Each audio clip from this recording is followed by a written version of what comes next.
from the high desert and the great American Southwest. I bid you all good evening, good morning, good afternoon, wherever in the globe you may be. All those time zones, and each and every one covered like a blanket by this program. Midnight in the desert. And it's going to be a very midnighty program tonight, to be sure. You got any kids in the room, get them out of the room. They don't need to hear this. The rules of this program are simple. No bad language. And only one call per show. Unless you're annoying, and then you can't call at all. All right, so I do have a little bit of news for you. Volkswagen's commercial vehicles and cars from its Spanish unit, Seat, are among the 11 million apparently fitted with a diesel engine that can cheat on emissions tests. This is really, really, really bad news for Volkswagen. The CEO has already received her news.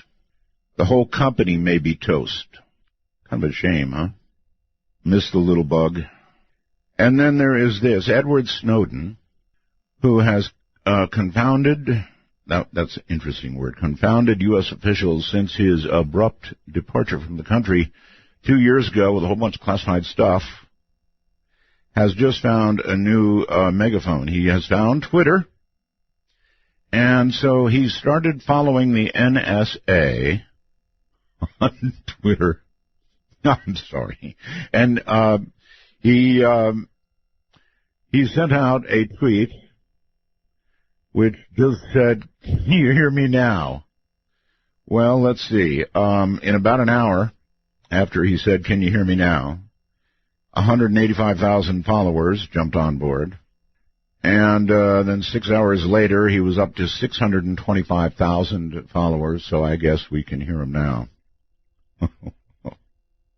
Oh, that must have made them really, really, really, really angry. That's all I can say. Really angry. Can you imagine? Inside the NSA. Sorry, NSA. Not really. I'm not laughing at you. I'm laughing, hopefully, with you. Not at you. All right. Now, in news of the other, I've got two, I think, really cool things. One demands an explanation from RCH, who follows this program. It is a Mars picture. Now, Richard really needs to look at this. Are you hearing me, Richard? You really need to look at this and tell us what this is. All right? It is taken by the rover from Hillside on September 25th. It's on artbell.com. I suggest you go up there right now. I swear it looks like a creature. It looks a lot like a creature. This is taken from Mars, and it looks like an alien. So, and it's a real picture. It's no BS here. A real picture. Take a look at it. You tell me, artbell.com. And then number two, also available at artbell.com. You know, I don't put stuff up there unless it's really good.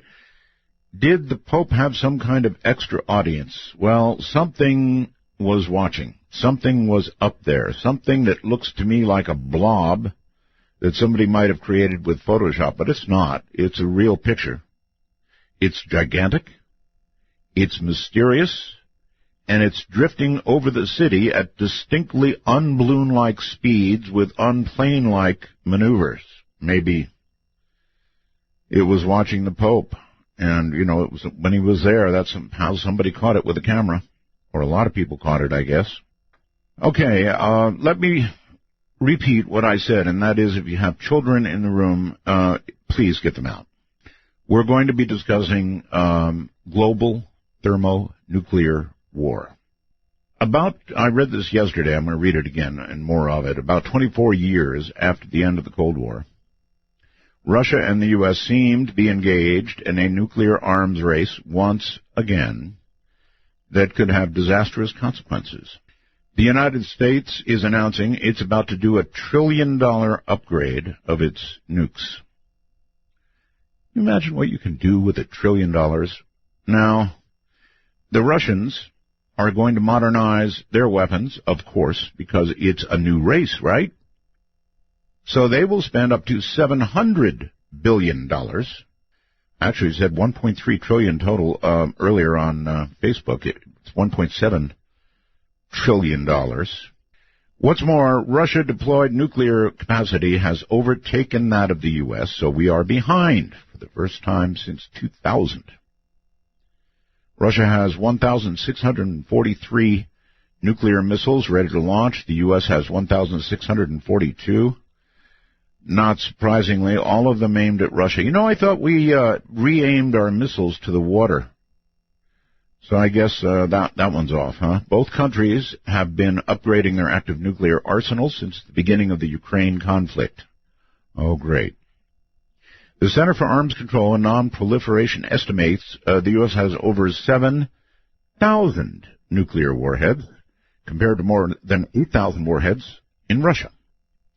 The Bulletin of the Atomic Scientist says the two countries possess 93% of the totality of the global nuclear stockpile, $1.7 trillion. All right, coming up next, Steven Starr, MT, ASCB, BB, MPH, graduated from the School of Health Professions at the University of Missouri, Columbia in 1985.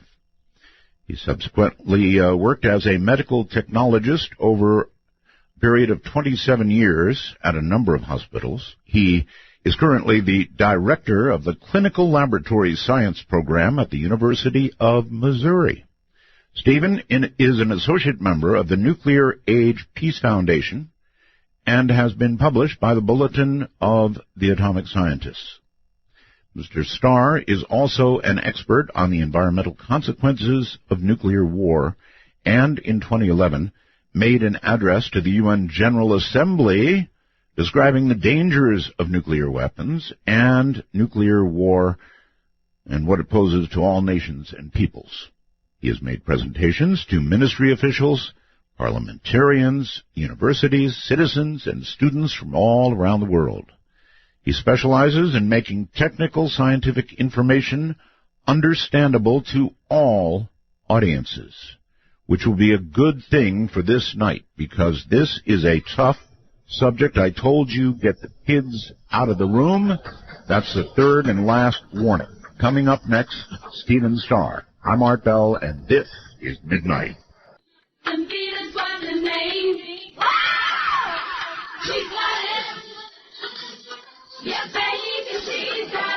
Proudly part of the Dark Matter Digital Network. This is Midnight in the Desert with your host, Art Bell. Now, here's Art. Here I am. Well, all right. Here comes Steven Starr. Steven, I would like to welcome you to Midnight in the Desert. It's going to be a rough one. Thank you, Art. Yep. It's a pleasure to be on your show. Good to have you. We have never spoken, right? Right. Okay. Steven, I have been reading, and I just sort of read a little bit of what's been going on. There's so much going on right now that is scary. I lived through the Cold War. I'm 70 years old. I was in the Air Force, Steven, on the day that we decided if we were going to mix it up with Russia over Cuba, or the Soviet Union at that time over Cuba. And I was working in a hospital at Amarillo Air Force Base in Texas. And I'm the guy who got to go, we were a B-52 base. And I was the guy who got to go over and answer the line that raised the DEFCON level. Really? Into the world of scare. Really scary. Yes. Yep, I was. Well, I was doing duck and cover drills at the elementary school in St. Louis County where I lived. Really? Yeah. Okay. And I think that actually left a big impression on me. It had an effect that kind of partially led me to where I am today. I remember seeing that phone ring, and of course I was aware of the ongoing crisis, with Cuba. It was, you couldn't avoid it. It was everywhere. But when that phone went, and boy, you really know it when it goes, my blood just ran cold. I thought, this is it. Well, it almost was, and, frankly, it was a miracle that it wasn't. And again, it's a miracle that there hasn't been a nuclear detonation somewhere, or a nuclear war for that matter, since 1960s. We've had plenty of opportunities for that. We have, and I guess we've probably been closer than we know, or that, the public knows. We remain closer than the public knows. There's still almost 2,000 launch-ready nuclear-armed ballistic missiles that the U.S. and Russia have that in the course of this conversation could be launched. It only less than 2 minutes for them to be launched and to be on their way. And they would be here how quickly? If they're launched from a submarine off the coast of the U.S. or off of Russia, then it would take 9 to 10 minutes. Otherwise, from the Montana or the Ural Mountains, it takes about 30 minutes for them to make their flight. Mm-hmm. The Russians are saying they now have technology that would make it impossible for us to intercept their ICBM should a war begin. Do you believe them? Well, I don't want to test it. No. I think each side, we have our ballistic missile defense system that's being deployed through NATO, and there's a lot of evidence that it may not work as advertised unless you perhaps switch out the kinetic warheads for nuclear warheads, which is something that's not discussed but is considered by Russian war planners. But all these things are really they're all being done in the process of ignoring the scientific predictions of the existential threat of nuclear war. So I take it that if you replace a kinetic weapon with a nuclear warhead, then you only have to be close. Yes, that's right. The kinetic warheads, they call them hit to kill. These things go about 17,000 miles per hour. So it's like hitting a bullet with a bullet, but if you swap that out for a nuclear detonation, then you expand your kill radius to the point where, it's more like 1 or 2 kilometers or a mile or so. But I've talked to Dr. Ted Postul, who's written about this. He's at MIT, and he said that there's always a countermeasure available. The warheads have decoys included with them these days, both U.S. and Russian warheads. You could probably spread the decoys out further. Once you get into these sort of arms races, it's almost impossible to stop them. That's why they actually were wise enough to create the anti-ballistic missile treaty, which George W. Bush withdrew from not that long ago. Well, it also looks like the Test Ban Treaty is about to go up, poor choice of phrase, in smoke any minute now. I guess the Russians are breaking it by testing some cruise missiles and nuclear-armed cruise missiles, and so I guess is it going to go away? Well, the thing is, there's a political spin that comes out on each side, the U.S. and Russian, and there's technical details about all this that can be argued.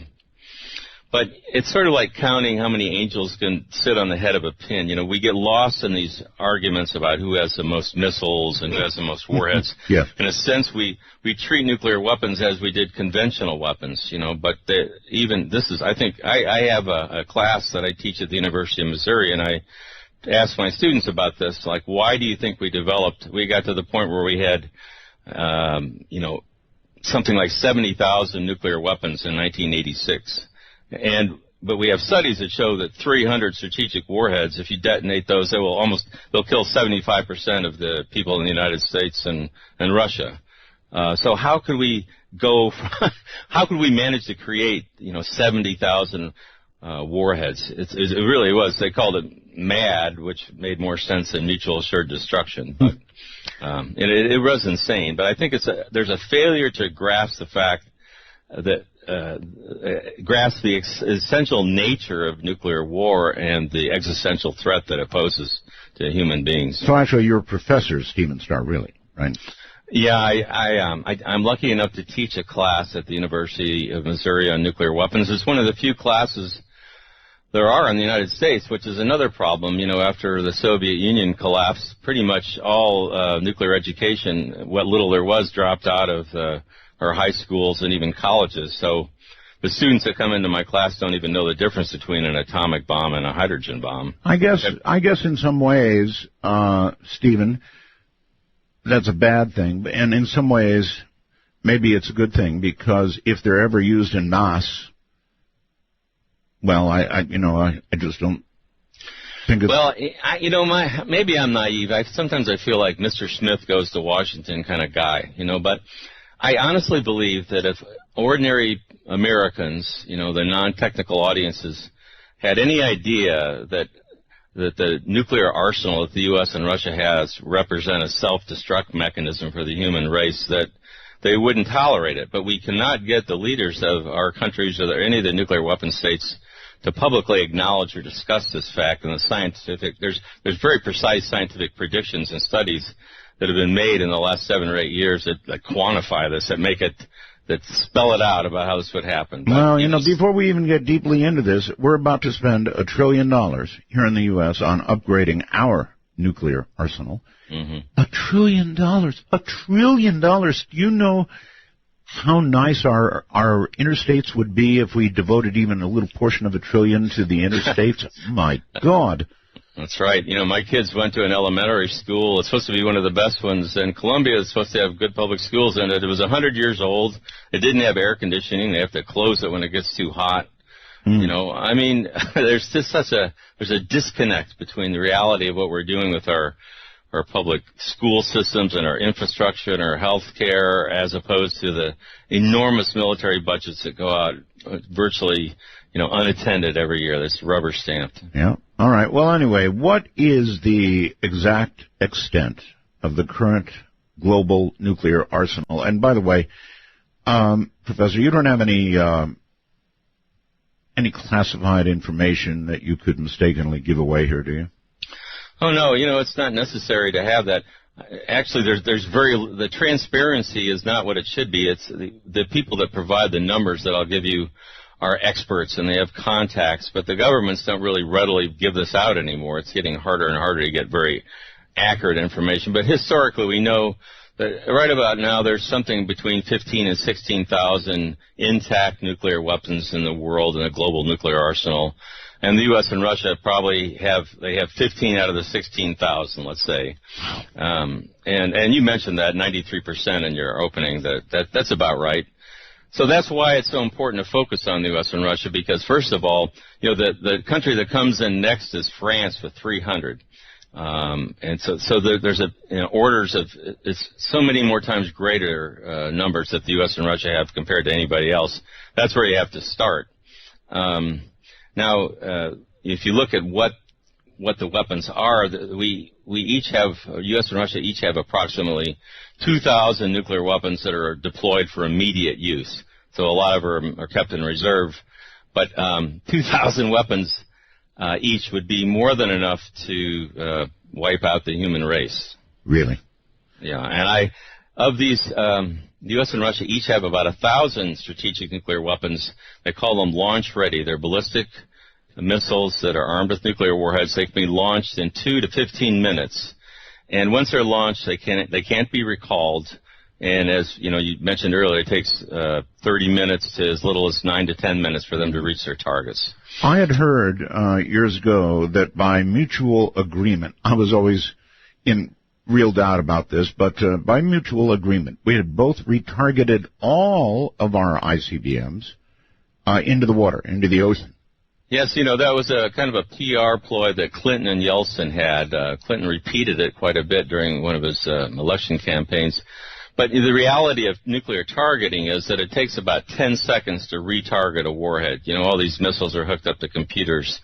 It was a meaningless agreement. The only way to really change this is to stand down these weapons, make it first so that they can't be launched within a few minutes. And then, but better, let's dismantle them, take the warheads off the missiles. We have to start thinking of this as a problem for our species. Oh, I do. I think of it as a problem for our species. Well, the people in charge don't, I think. I think they're so caught up in the moment. The scientists have tried to discuss these studies that they're called peer-reviewed studies. They're the best studies that can be done in science. They publish them, and they're criticized by all the best scientists in the world. And if they can't find anything wrong with it, then they go into a journal. And these have been out there for 7 or 8 years, and they predict that, even what you would call a successful first strike, let's say that the U.S. launched and destroyed every Russian strategic nuclear weapon, every nuclear weapon that could be launched against the United States. Right. Well, the environmental consequences of that successful first strike would cause everybody in the United States to starve to death, along with everybody else in the world. So it's a self-destruct mechanism for the human race. The scientists wrote an article called Self-Assured Destruction, which you would compare that to mutual assured. It's actually, all along, it's been self-assured. Right, destruction. Slow down a little bit. You said even if we had a successful first launch against Russia, that we would starve to death. How does that happen? Well, the mechanism is that nuclear weapons are really like a piece of the sun when they detonate. And this goes for the bomb that destroyed Hiroshima, which was 15,000 tons of TNT explosive equivalent, to average, say, Russian strategic warhead that has 800,000 tons of TNT. That's what's normal today. But both of those when the fireball they create, the surface of that fireball is hotter than the surface of the sun. So what happens then, if that's detonated over or above a city, it will ignite everything within a radius. The 15 kiloton weapon sets 3 to 5 square miles on fire instantly. The 800 kiloton warhead will set 90 to 152 square miles on fire instantly. And all these, what happens is there's fire set over this whole area. It's a mass fire. And within 10 to 15 minutes, it coalesces. They all join together to form a single gigantic fire. In the center of the fire, there's like a chimney effect that rises up, and it creates hurricane-force winds that blow towards the center of the fire. So it'll actually be strong enough to uproot trees and pull into the fire. You can't. And anyone in the fire zone, in a matter of minutes, the air temperature is good above the boiling temperature of water. We first saw a mass fire like this in Dresden and Hamburg and Stuttgart during World War II when the British firebombed the German cities. Oh, yes. They weren't even able to go into those cities for quite a few days in tracked vehicles. It was too hot. And even anybody that was in a deep shelter suffocated or baked, basically. It's horrible, but it's true. And so we firebombed Tokyo, for example, with conventional, fire bombs like napalm. 100,000 Japanese died in that raid. And then we went on to Hiroshima and Nagasaki. Mm-hmm. So we basically crossed the moral threshold for blowing up, burning cities up. But so if you think about what a nuclear war is, if you think of like one 800 kiloton warhead with 150 square miles on fire, then you multiply that times hundreds or thousands, all within an hour's space of time.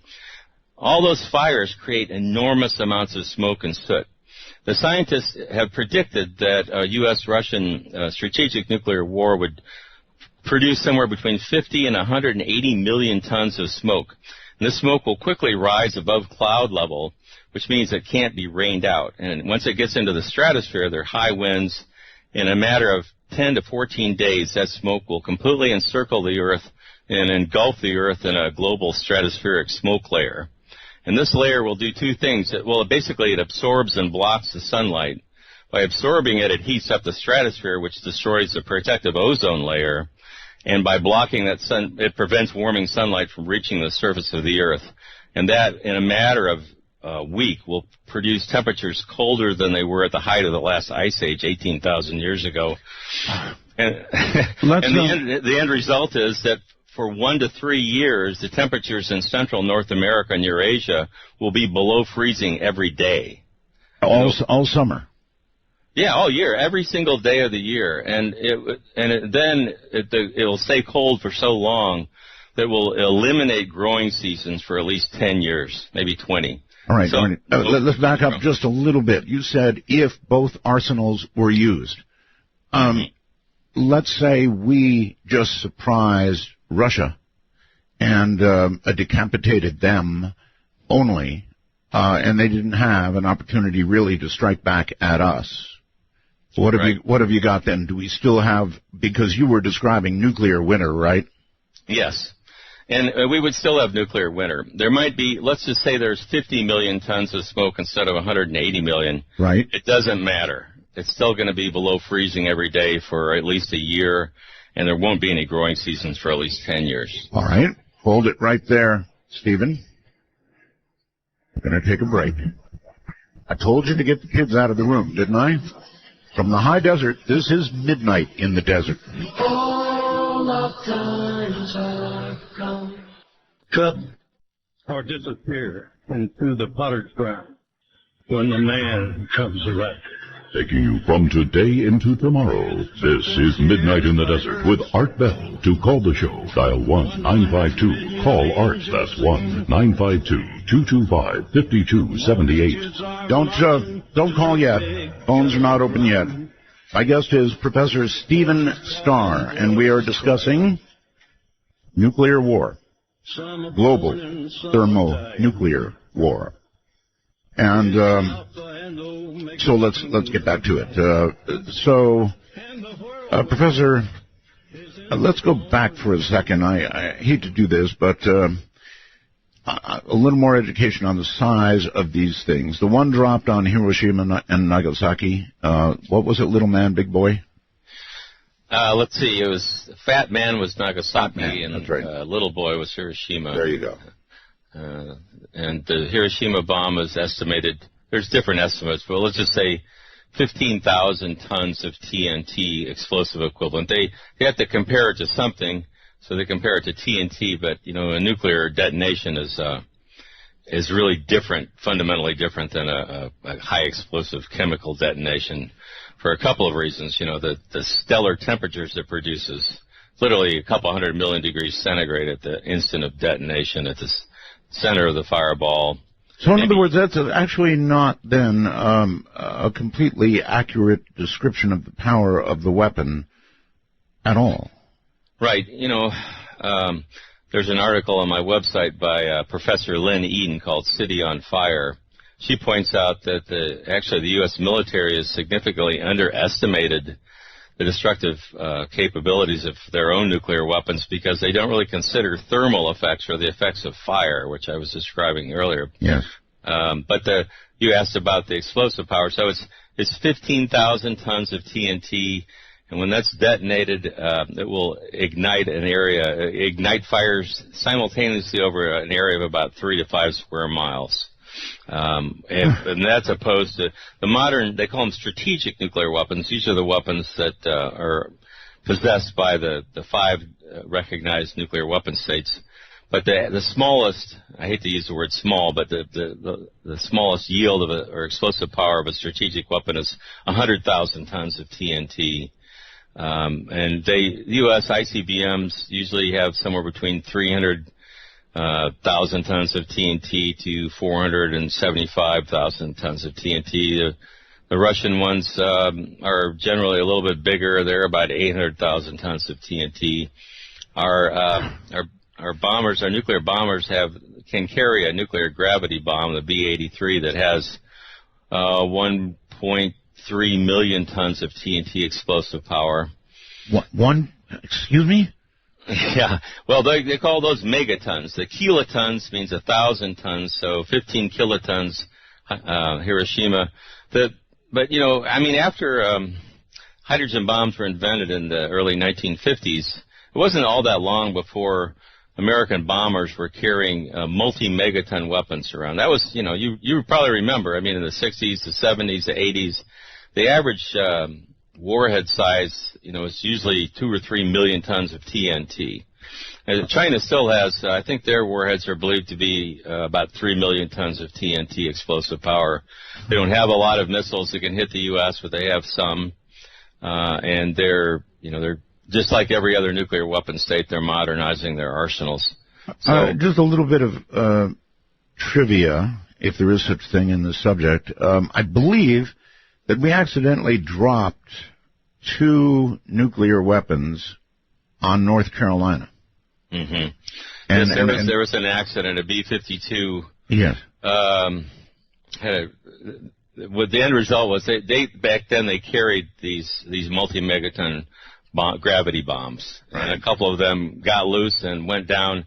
They have what they call permissive action links. They're basically a safety device that are built into each weapon, at least the United States has. Right. And they have to be triggered sequentially in order for the bomb to go off. There's usually like a series of, say, 6 or 7. And on one of the bombs, there was only one left. All the others had been triggered. So we would have had probably, we would have had millions of tons of explosive power going off there. The fallout would have gone all the way to New York City. It probably would have killed most of the people in North Carolina, I would guess. One more 5-volt little signal, and it would have been as you described. Right. And, there's other accidents that we don't know about. Well, before we leave that one, what I heard was that they retrieved one of those weapons, and one of them they didn't. There actually is one that is in the ocean off the coast, and I don't really find that very reassuring. No. If you know about World War I, they're still digging up artillery shells that they're corroded on the outside, but they're fine on the inside. Right. So I don't know, but I mean, there are nuclear bombs scattered around the bottom of the ocean. There have been some that have fallen off aircraft carriers off the coast of Japan that rolled off the deck. It's a hell of a mess, really.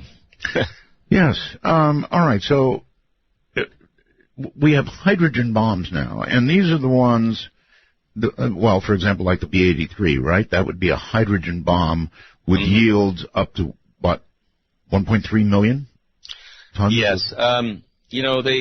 The design of nuclear weapons, so the difference between the atomic bomb, then they came up with a hydrogen bomb, and the first hydrogen bombs were enormous, and they stayed that way for a long time. In the 1980s and 90s, they actually started making them smaller in explosive power, but this was primarily because they were able to put them on the top of ballistic missiles, and they came up with multiple independently targeted reentry vehicles. So you can put, say, 10 warheads on one missile. Right. And they're generally, the strategic weapons now range in the hundreds of thousands of tons of TNT explosive power, but some are over 1 million, and I really have no doubt that both the United States and Russia still have some multi-megaton weapons that they keep somewhere in case they need them. We still have 4,000 or 5,000 weapons that they call them scheduled for dismantlement, so they actually don't go into the totals that the United States puts out as far as how many weapons we have. They'll announce that we have 4,000 weapons, but then they don't mention that there's 4,000 that are still basically in the same condition they were a few years ago and maybe in the same place. So they schedule them for dismantlement, so I call that disarmament by semantics. So in a way, multiple warheads are just a way of doing more with less, sort of. If you want to get into the calculations, if you set off a number of smaller warheads over an area, you actually create more blast damage and just as big a thermal effects as one big warhead.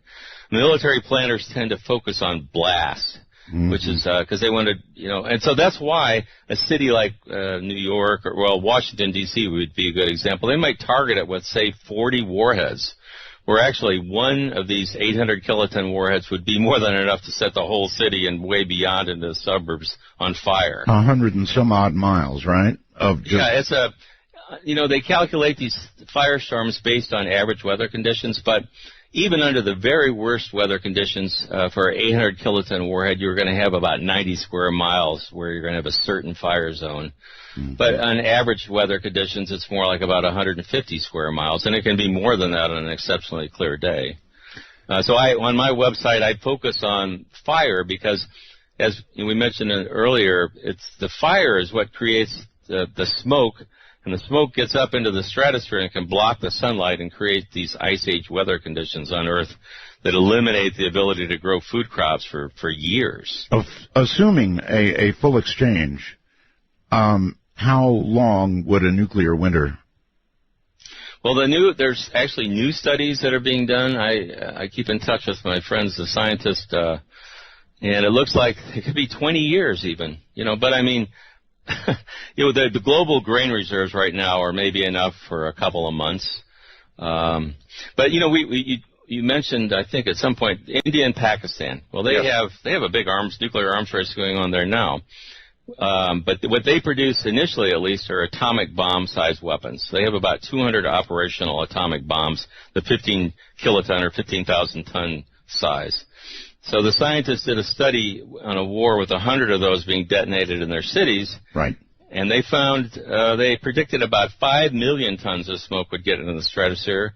That would be enough to block about 10% of the sunlight from reaching the surface of the Earth for at least 3 or 4 years, maybe 7, and the smoke would stay up there for longer than 10. This would cause enough of a decrease in crop production that it would, it's predicted that up to 2 billion people would starve to death just from India-Pakistan. Actually, India and Pakistan have been right up to the brink any number of times, right? That's right, yes, that's true. And they're not getting along all that well right now, from what I read. Well, it seems, Professor, we once lived in a world where MAD was, sort of the operational mutual assured destruction stopped everything from happening. Now, I wonder if nuclear war might be possible on a smaller scale. I know Yes. This is what they toy with, these ideas they toy with, these games, as it were, war games. Is it possible? Is a smaller nuclear exchange survivable? Well, it's not survivable if you happen to be in the target area. No, of course not. Of course not. But I would say that any war is possible. The fact that we have launch-ready nuclear weapons that can be launched even in the course of this conversation, it's been like that for years, so there's sort of a false sense of security. What worries me these days, a couple things. Here in the United States, I'm worried because there seems to be a general lack of knowledge and understanding about the consequences of nuclear war. And there's also appears to me to be an idea that we can just threaten the Russians and they'll back down. So what happens if they don't, or our militaries come into direct contact? As far as India and Pakistan, they're right on each other's border. If they launch a nuclear weapon, a ballistic missile, it'll detonate in a matter of a minute or two or less, So they don't even have really early warning systems like we've constructed these early warning systems because since we're on the opposite sides of the planet, it gives us enough time to detect the launch and then pass a warning up to the president. And then he can decide whether he wants to launch a retaliatory strike based just on early warning system data. And if that's wrong, then he's actually launching a preemptive nuclear strike. But all of these things, and I've written about this. I just did an article in the Bulletin of Atomic Scientists today about launching before or after the detonation of a nuclear weapon, based on early warning systems. But the problem is that we're talking, when we get into those sorts of discussions, we're avoiding the real issue that's never discussed, and that's the environmental consequences of nuclear war. That has never been discussed by any of the nuclear weapon states in a public way, and it's avoided. Well, I want to give the preppers a small reason to continue to prep. It is a small reason, Sure. Relatively. Now, if there was an exchange between India and Pakistan, things would be bad. But if you're prepared, survivable, I take it, in North America. Well, if you want to look at a scenario like that, and historically famine has been caused not just by lack of food, but also by scarce, the rising prices and the inability to purchase, and then the restriction of exports. Mm-hmm. I think that if there was a war in India and Pakistan where nuclear weapons were detonated and this global stratospheric smoke layer was produced, and it was quite clear that like for example, you wouldn't be able to grow wheat in Canada for a few years, then the exporting countries that grow grain would probably say, okay, that's it. We're not sending anything overseas. We got to keep this for ourselves. So all the populations that are dependent on imported foods, especially grains, are going to just be SOL. So that's first of all, there's about 1 billion people right now that live on the edge of starvation. And Dr. Ira Halpin from Physicians for Social Responsibility, I'm actually a senior scientist with them too. He wrote a couple of papers that shows that if you reduce the caloric intake of somebody who's already starving by just even 10 or 15% over the course of a year, they're going to starve to death. Right. and we're looking at 10 to 20% reductions for sure in the rice and the corn crops in China and the United States, and even worse further north. So, I think, if you're a prepper, it kind of depends what you're preparing for. Well, I don't think there's anything wrong. I'm right. into self-sufficiency myself. I live out on a small farm. I have apple trees. I have a photovoltaic electric system. Right. But I like that, and I think it makes sense if people need to do that in general these days. I'm with you all the way. I've got solar panels. I've got generators, on and on and on. Anyway, again, I want to come back to this scenario, and I know you don't like any scenario that involves nuclear weapons. Nobody would, but sure. This particular one, India and Pakistan, let's say they really let it loose. Somebody in North America, let's say in Ohio, I don't know, what effects would that person in Ohio have to live with over any number of months or years?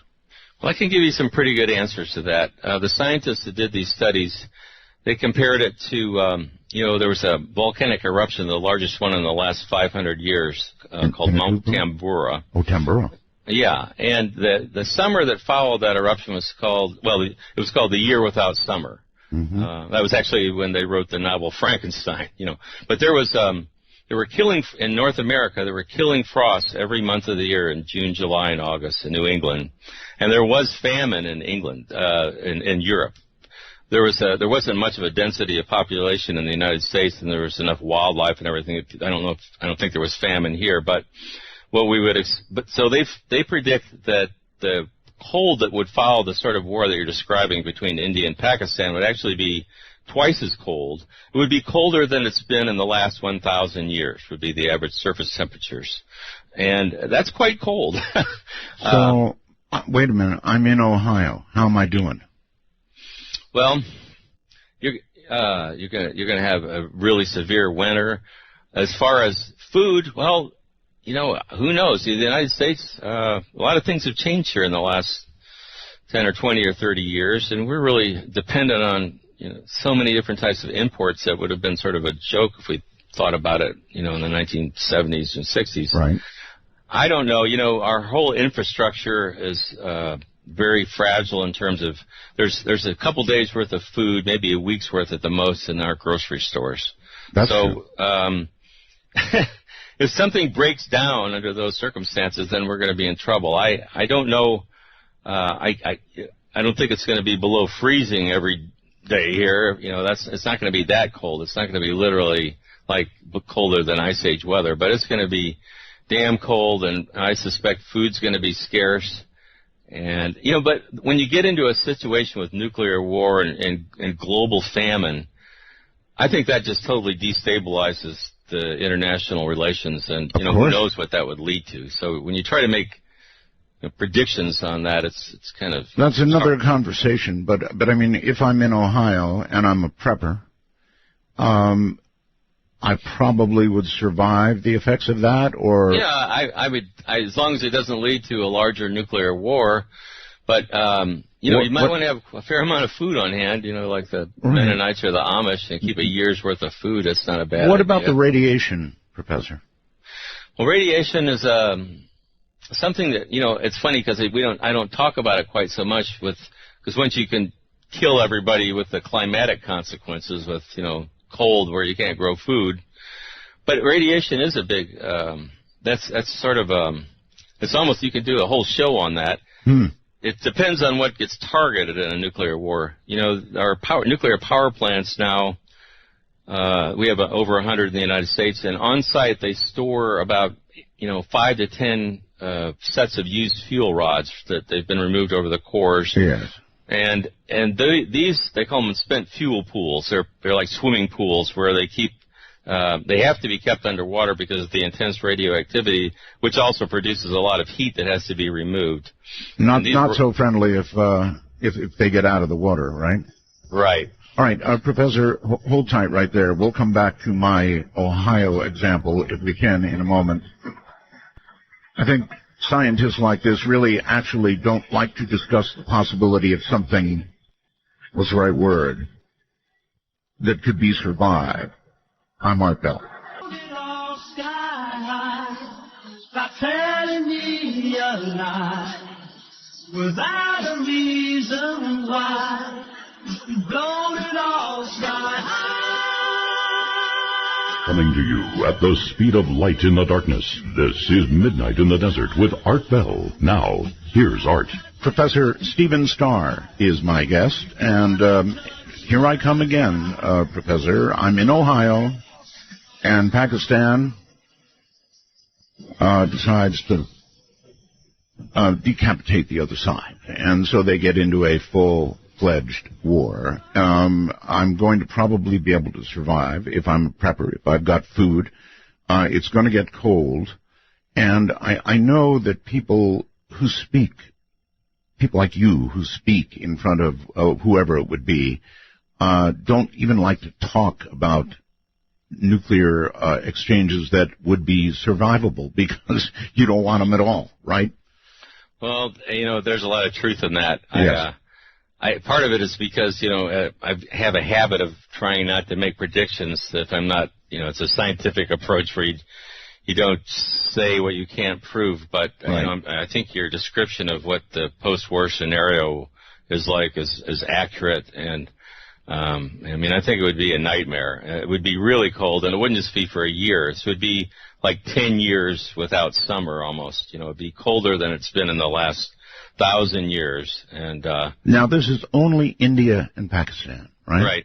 And that 100 atomic bombs that were detonated in that war have about, maybe even less than 1% of the explosive power of the weapons that the United States and Russia have. I know.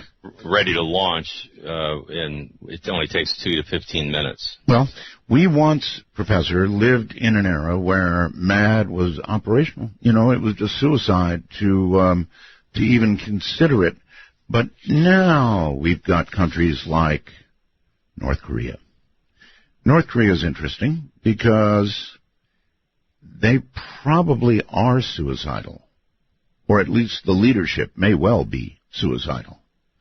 And so we can't depend on good old MAD so much anymore, can we? Right. Well, it wouldn't be a mutual assured destruction in their case because they have like 10 atomic bombs or so. But, at the moment. Yeah, but all these arsenals are getting bigger. Even India and Pakistan, at some point are going to start producing, thermonuclear weapons, strategic nuclear weapons instead of just atomic bombs. So there's got to be a point where people, actually there is a point. There's a thing called the Austrian Pledge. There was a meeting in Austria, and 113 nations have signed this request. They're trying to get a conference together, but they're calling for the banning of nuclear weapons in the same way that chemical and biological weapons would be banned. And then after a ban, of course, there'd be an elimination. Guess what? Guess who's against that? The 5 nuclear weapon states. Mm-hmm.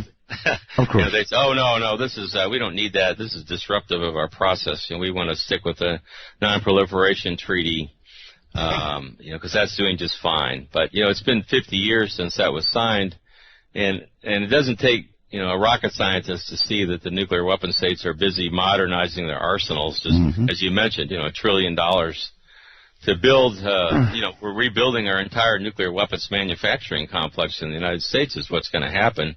In Kansas City here in Missouri, they just are finishing this gigantic, $100 million going into a facility that builds all the non-nuclear components, but that's about 80% of the bomb.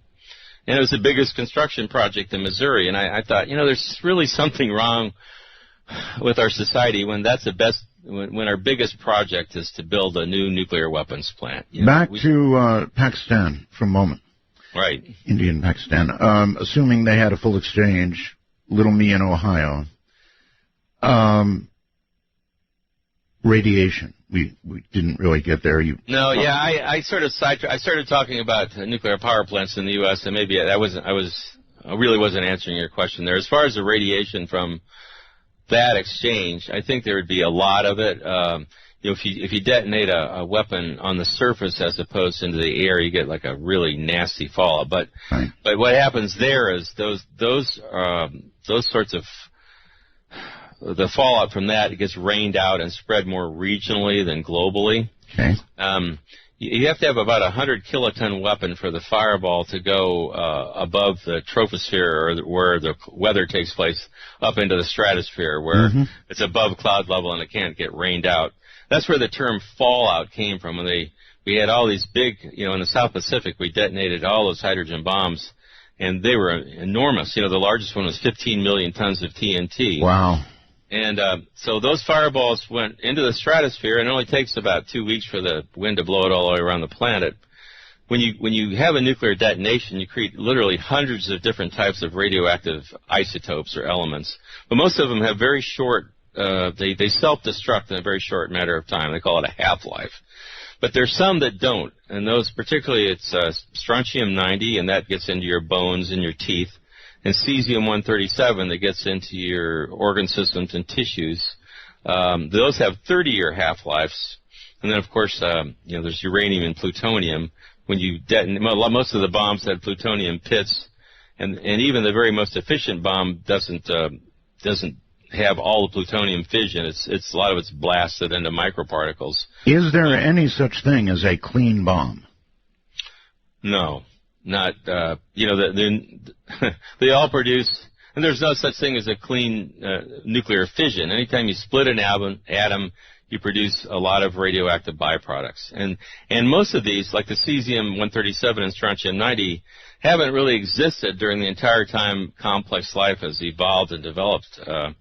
And so it's new to us. And that's one of the things I think that's been ignored or almost suppressed.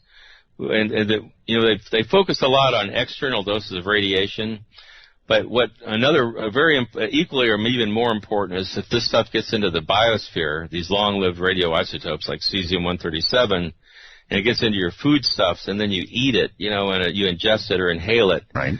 It can have it causes other diseases besides radiation, besides leukemia and cancer. I spent a year helping to translate a study that was done in Belarus, that was done after the Chernobyl nuclear power plant blew up. Oh, yes. And about 25% of Belarus was seriously contaminated, and the most predominant radioisotope is cesium-137, and it gets into everything. Like even the wood, when they burn firewood for heating and cooking, it turns their chimneys into like small nuclear reactors, and but the children there are really sick. Only less than 10% of the children in these contaminated areas are considered to be healthy. And the study that I got translated was done over a 9-year period. They examined 100,000 children, and they did thousands of human tissue samples done from autopsies of children and infants that had died in these areas. And they found that the cesium concentrates in the endocrine tissues as well as the heart, the pancreas, the spleen. And this led to all sorts of problems like heart attack, stroke, hypertension. They call it Chernobyl heart. It's something that these kids have that if they don't have an operation, they die. My and goodness. After the scientist made this presentation, he went home and he presented to the parliament in Belarus. He went home. The police came and kicked his door in. They arrested him.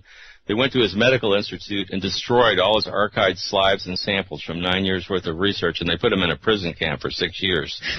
So this information hasn't been made public. I presented it at the New York Academy of Medicine about a little over a year ago, and but it's if you go to the EPA website and you look at cesium-137, they say it's uniformly distributed in the body. Well, it's not true, but again, the nuclear industry has so much influence and power that they dispute all of this, of course, and they say the sort of doses that these children are exposed to pose no threat to human health.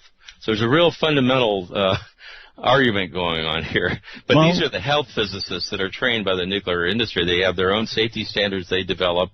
And these health physicists actually aren't doctors. They have no real training in medicine. But they dispute what the scientists and the doctors are saying. I see. Well, the recent nuclear accident in Japan, yes, I believe there was some 137 distributed to some fairly wide degree. Right. That was what my presentation at the New York Academy of Medicine was about, was the massive contamination of Japan with cesium-137. What are going to be the effects downline of that? Well, the nuclear industry will tell you none. They'll say, oh, there's nothing, no big deal, and they still have an area that's an exclusion zone. But they say, well, we're opening that up. They're trying to make it scrape off enough dirt so people can drive into these cities that they wash the roofs off on and pretend like it's safe. But I don't think we know. That's the worst thing about all this. All the atmospheric weapons tests. We detonated 100 atomic bombs in the deserts of New Mexico. And I honestly think that's the largest environmental disaster in American history. They kept all the fallout secret from people. They didn't even know what was happening.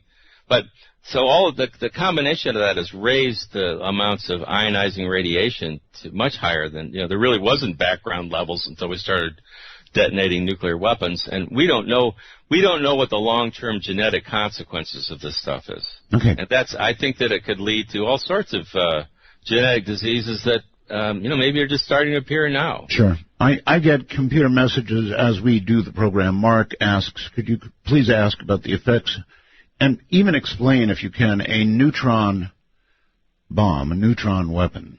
Sure. Well, it's designed, neutrons are atomic particles that are found in the nucleus of the atom. And when atoms break apart or fission in a nuclear chain reaction, neutrons are, sprayed out. So they have a weapon that's designed to sort of minimize the blast and maximize the radiation effects of neutrons. So it kills the people, but it doesn't destroy as much of the property as it would otherwise. But it's it's certainly it's a weapon of mass destruction and a genocide, really. So. Well, I guess in a war that would be a big potential goal, wouldn't it? I mean, you want to destroy your enemy, but you want the physical assets if possible. Yeah, traditionally that's what war is all about. You want to conquer the other country and take advantage of their wealth and their people. But that's a problem with nuclear war. Besides the fact that we'll all starve to death afterwards, the contamination and destruction from these weapons goes, beyond time and space. We're talking, it transcends. It'll last for centuries or millennia, and they really are. They're not precise weapons. If you look at the weapons that NATO has, for example, you were mentioning those in your introduction. I think yes. The B-61 bomb that the U.S. is it's actually a new nuclear weapon that we're creating. It has they call it dial yield, a variable yield, where it goes from 300 tons or 0.3 kilotons of TNT up to 50,000 tons. There's different mods or models. There's some that actually go up to 170,000 tons. Wow. But these weapons, they're guided weapons, and so they can be used very precisely, but it makes them more what they would call usable. And so therefore, it makes it more likely that they will be used. There's this whole psyche of, well, we have to have a credible threat. And in order to make our threat believable, we have to have weapons that it looks like we would use them. But, we're backing ourselves into a corner where someday, what happens if we do have to use them? Then you actually start a nuclear war. And if you're fighting with somebody that has nuclear weapons like Russia, they have plenty of, weapons like that, battlefield weapons they call them, or tactical, and they can respond in kind. And all the war games that were ever done with NATO, for example, during the Cold War, once they crossed, they called it the nuclear fire break. Once they went from using conventional high explosive weapons to nuclear, it was only a matter of time before it escalated into just a complete nuclear war, a holocaust. So how quickly our leaders know that. Yes, how quickly do you feel that threshold would be? Let's just have an example here. Let's say that Putin decides that he wants what they had, the old Soviet Union, and they begin moving into state after state after state, attempting to reform what they had. Now, to some degree, NATO, I guess, would at some point step in, but boy, oh boy, when you start talking about it in real life, understanding what would happen if we stepped in, we would be probably really cautious. And I don't know how many countries would fall before we decided we would step in. And once we did, even a small exchange, artillery, for example, they have nuclear weapons that can be fired by artillery, right? Well, the Russians do. We did. I'm not sure if we still have those or not, but we certainly have plenty of what we would call tactical nuclear weapons. You don't even have to get to a situation where you're imagining that Russia would invade. The U.S. has moved something like 700 tanks. We're in the process of moving like enough to arm a mechanized division to the Poland and the Baltic states. That's right. And what if Russia was doing that to the United States? What if they were moving a mechanized division to Mexico? How would we react? Putin's under a lot of pressure to react to these sorts of things. Mm-hmm. If you remember their Victory Day parade that they had, the 70th anniversary of them defeating the Nazis in World War II, and, the Western leaders and Obama decided not to go to Moscow, right? But at the same time, what was going on was in Estonia, NATO was having a war game with something like 15,000 troops and planes and tanks from 9 member states, which is 150 miles away from Russia's second largest city, St. Petersburg, right, which was called Leningrad in World War II, where they had 800,000 people die when the Nazis surrounded it. The Russians had 27 million people that died in World War II. We had 414,000 or something like that. So it's a big deal. When you start doing stuff on their border, I worry that when we pile up these forces, even in the Cold War, American forces were, the closest they were to Russia were in West Germany. They were never on the Russian border. So we're actually in a more dangerous situation now than we were then, in my opinion, in terms what of I military. thought too. I think the same. In a way, it's much more dangerous than it was then. Right. And then you throw in all of these other unknowns, like the Koreas. I'm not so sure about what's going to happen in the Middle East, but probably nothing good. So it could begin in all kinds of places. Let's go to Korea, because they seem, right now anyway, the craziest. That leader over there, that little guy, is likely to decide that, okay, suicide it is. And so we launch. And I'm sure the first to go would be Seoul. Seoul is so close to the border. There's a lot of scenarios there. I've read some different scenarios where I think North Korea has so much artillery that's in range of Seoul that they could actually almost destroy the city without a nuclear weapon, and they could reserve their nuclear weapons for the harbors, for example, to prevent troops from coming in. Good point. There's a lot of, but I don't. The thing that differs about when you talk about North Korea, it would be a nightmare. There might be as many people killed in that as there might be 10 or 20 or 50 million people killed in a nuclear war with that. But it's still, I don't think you have to have the 100 detonations that we talked about in India and Pakistan, before you create this global smoke layer. Mm-hmm. So there is sort of a threshold for the whole nuclear winter process, but it hasn't really been defined as such. Professor, what do we know about North Korea's bombs? We have monitored any number of, and I've heard mixed things, like it was a partial dud, or, mm-hmm. In other words, what do we think we know about where they are? Well, any country that develops nuclear weapons begins by developing what we did with an atomic bomb, a relatively simple bomb. If you have highly enriched uranium, then you can slam 2 pieces together. That's the very simplest one. We didn't even test that before we dropped the first one in Hiroshima, because we knew it would work. If you make it from plutonium, which is what the North Koreans have done, because they had a reactor and they irradiate the fuel rods, they produce the plutonium that way, they extract it. Then it's harder to make an atomic bomb from plutonium, because because of the nature of plutonium, you have to implode it. That was an invention in the Manhattan Project. They actually Right. had to create concentrically placed explosive charges on the exterior. They had something the size of, say, a grapefruit that they made into the size of a walnut by exploding everything on the outside, and then that creates fission. So that's why the North Koreans have to test their weapons to make sure they work. Do they work? Go ahead. I'm sorry. Do they work? Well, they do work. Although there's the first ones, if they don't produce a whole 15 kiloton detonation, maybe they produce 1 or 2 kilotons, and they call that a fizzle. It's still, but 1,000 tons of TNT going off in a city is certainly, with radioactivity, is not anything that would be a minor problem. Right. But they don't. I think that it's quite clear that they have, the equivalent of atomic bombs now. None of the, both India, Pakistan, and North Korea, they all still have the sort of the atomic bomb type weapons. They haven't gotten to the strategic, the hydrogen bomb or the thermonuclear weapons that have the 100 kiloton or megaton yields. But they may. I mean, it's just a matter of time, and that's one of the things that we have to come to grips with. Moreover, they are developing launch vehicles that are starting to be effective. Mm-hmm.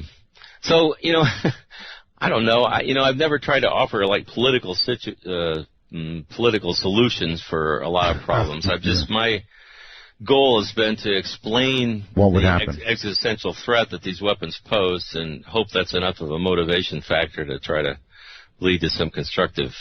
Okay, solutions. Professor, we just had a big brouhaha about Iran. Mm-hmm. Now, do you have any knowledge about how close Iran is? I mean, the Israelis say one thing, we perhaps say another, Iran says another. I wonder how close they really are to a nuclear weapon. Well, when you talk about building a nuclear weapon, there's a number of things that people don't usually appreciate. When you enrich uranium, which means that you're increasing the concentration of the isotope U-235, because that's only about 0.7% normal in the normal existing uranium. When you get up to a 20% enrichment, you actually can create, it's called weapons usable. You can make a weapon from that, but it's so big you couldn't make it into a bomb or put it on a missile. It's not what they call deliverable. Okay. So the process of weaponization, of getting higher enrichments, is how you move to make, a weapon or a warhead that you could put on a missile. I think that the impression I got is that Iran was fairly close to getting like a 20% enrichment on a lot of their uranium, but I don't, after that, it's just you read one report or another, like you said, you don't really know. I heard they might have 1,000 centrifuges going, something like that. Mm-hmm. Yes, well, they create a cascade of centrifuges. In order to separate uranium-235 from 238, it's the same element, so you can't use a chemical process. So they make it into a gas, uranium hexafluoride, and then they spin the gas in a centrifuge. And so over time, the heavier isotope will sink further towards the bottom, and the lighter will rise to the top. And then they actually send this through a series of thousands of centrifuges. So by the time it gets towards the last ones, it's actually getting enough of an enrichment or a concentration of the U-235 that it can be extracted. So there are other ways to do it, but that's been the way that I think that Iran has approached it. I have interviewed any number of theoretical physicists like Dr. Michio Kaku.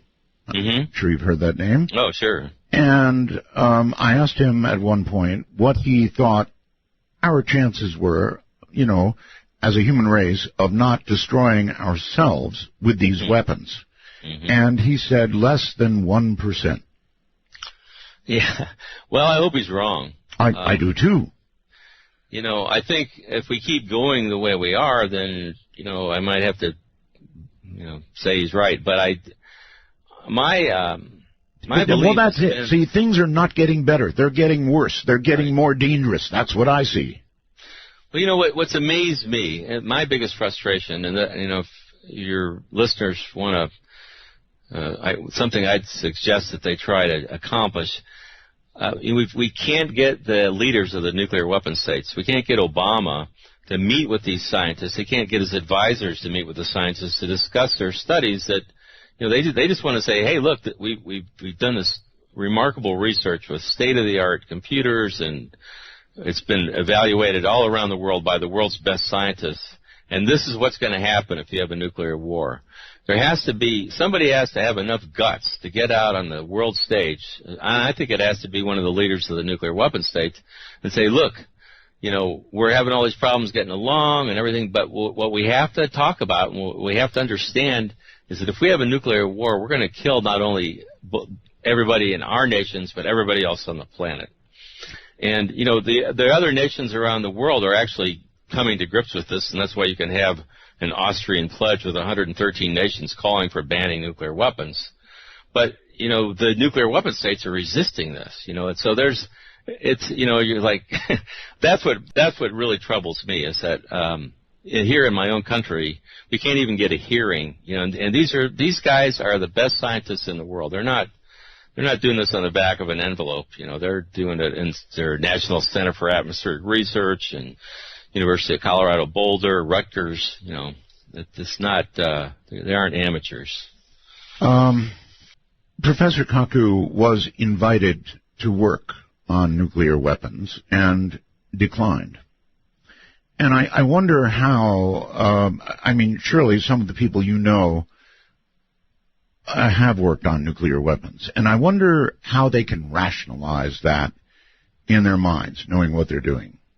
Well, you're right. I think there is a rationalization.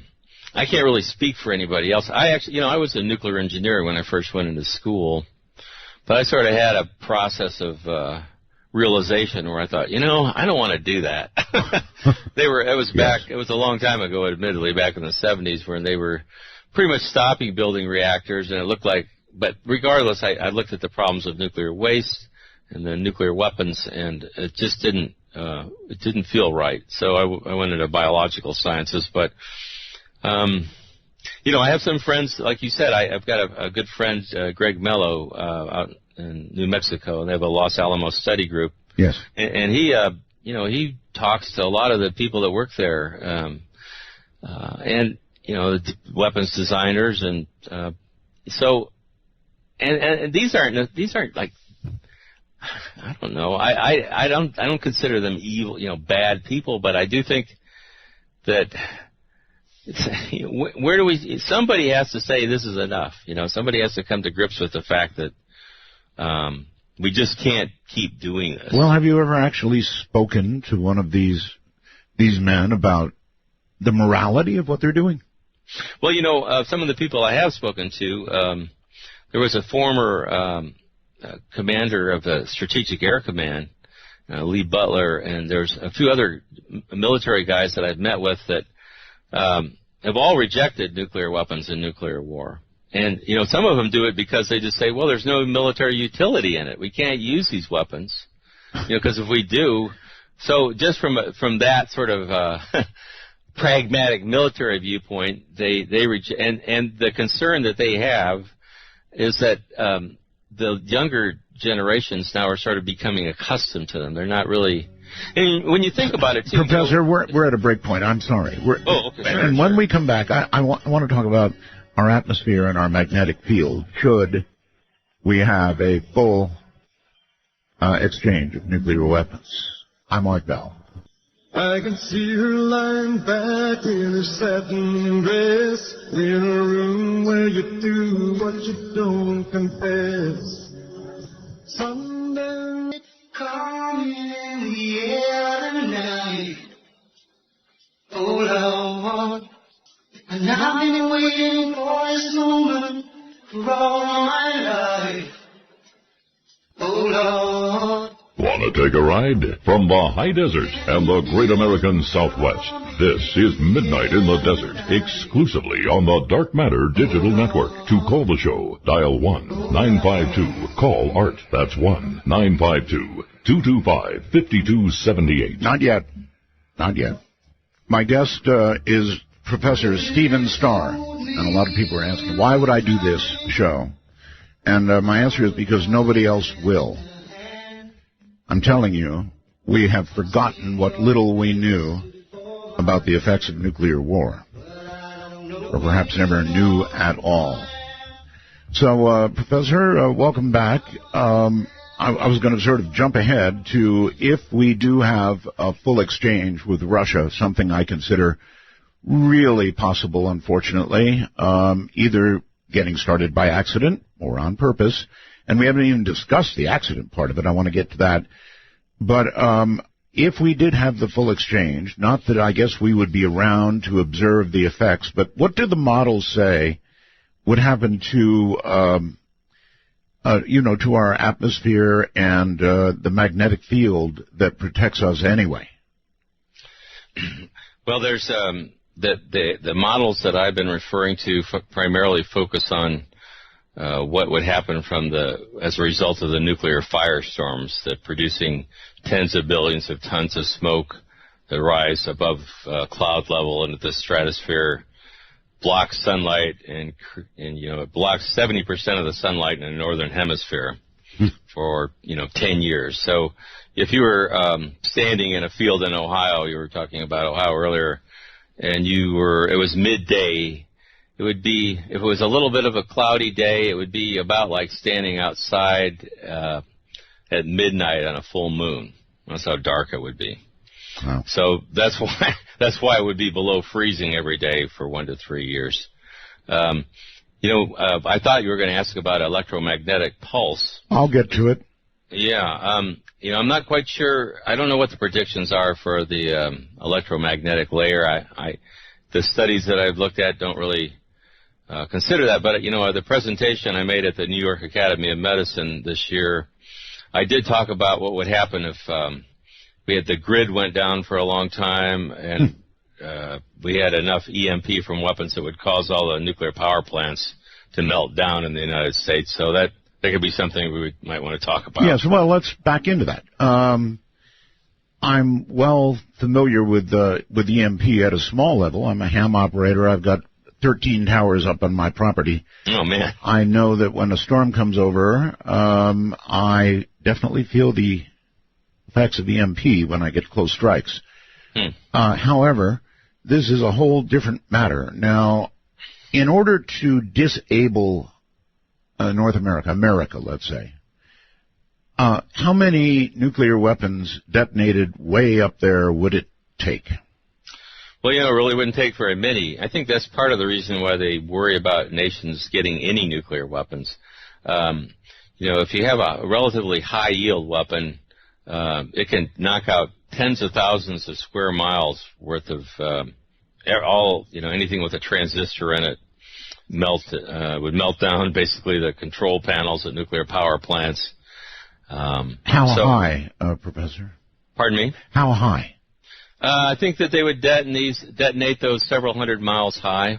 They have, I'm sure they figured all this out. The Russians actually tested. We did a few tests ourselves before they had the atmospheric test ban treaty. They detonated one over the Pacific and it knocked out the power in Honolulu. There was a study that was done about electromagnetic pulse, congressional study, and I got a copy of it, but I don't know if they had a classified version or not. But I was really very disappointed to see that they didn't address what would happen to nuclear power plants.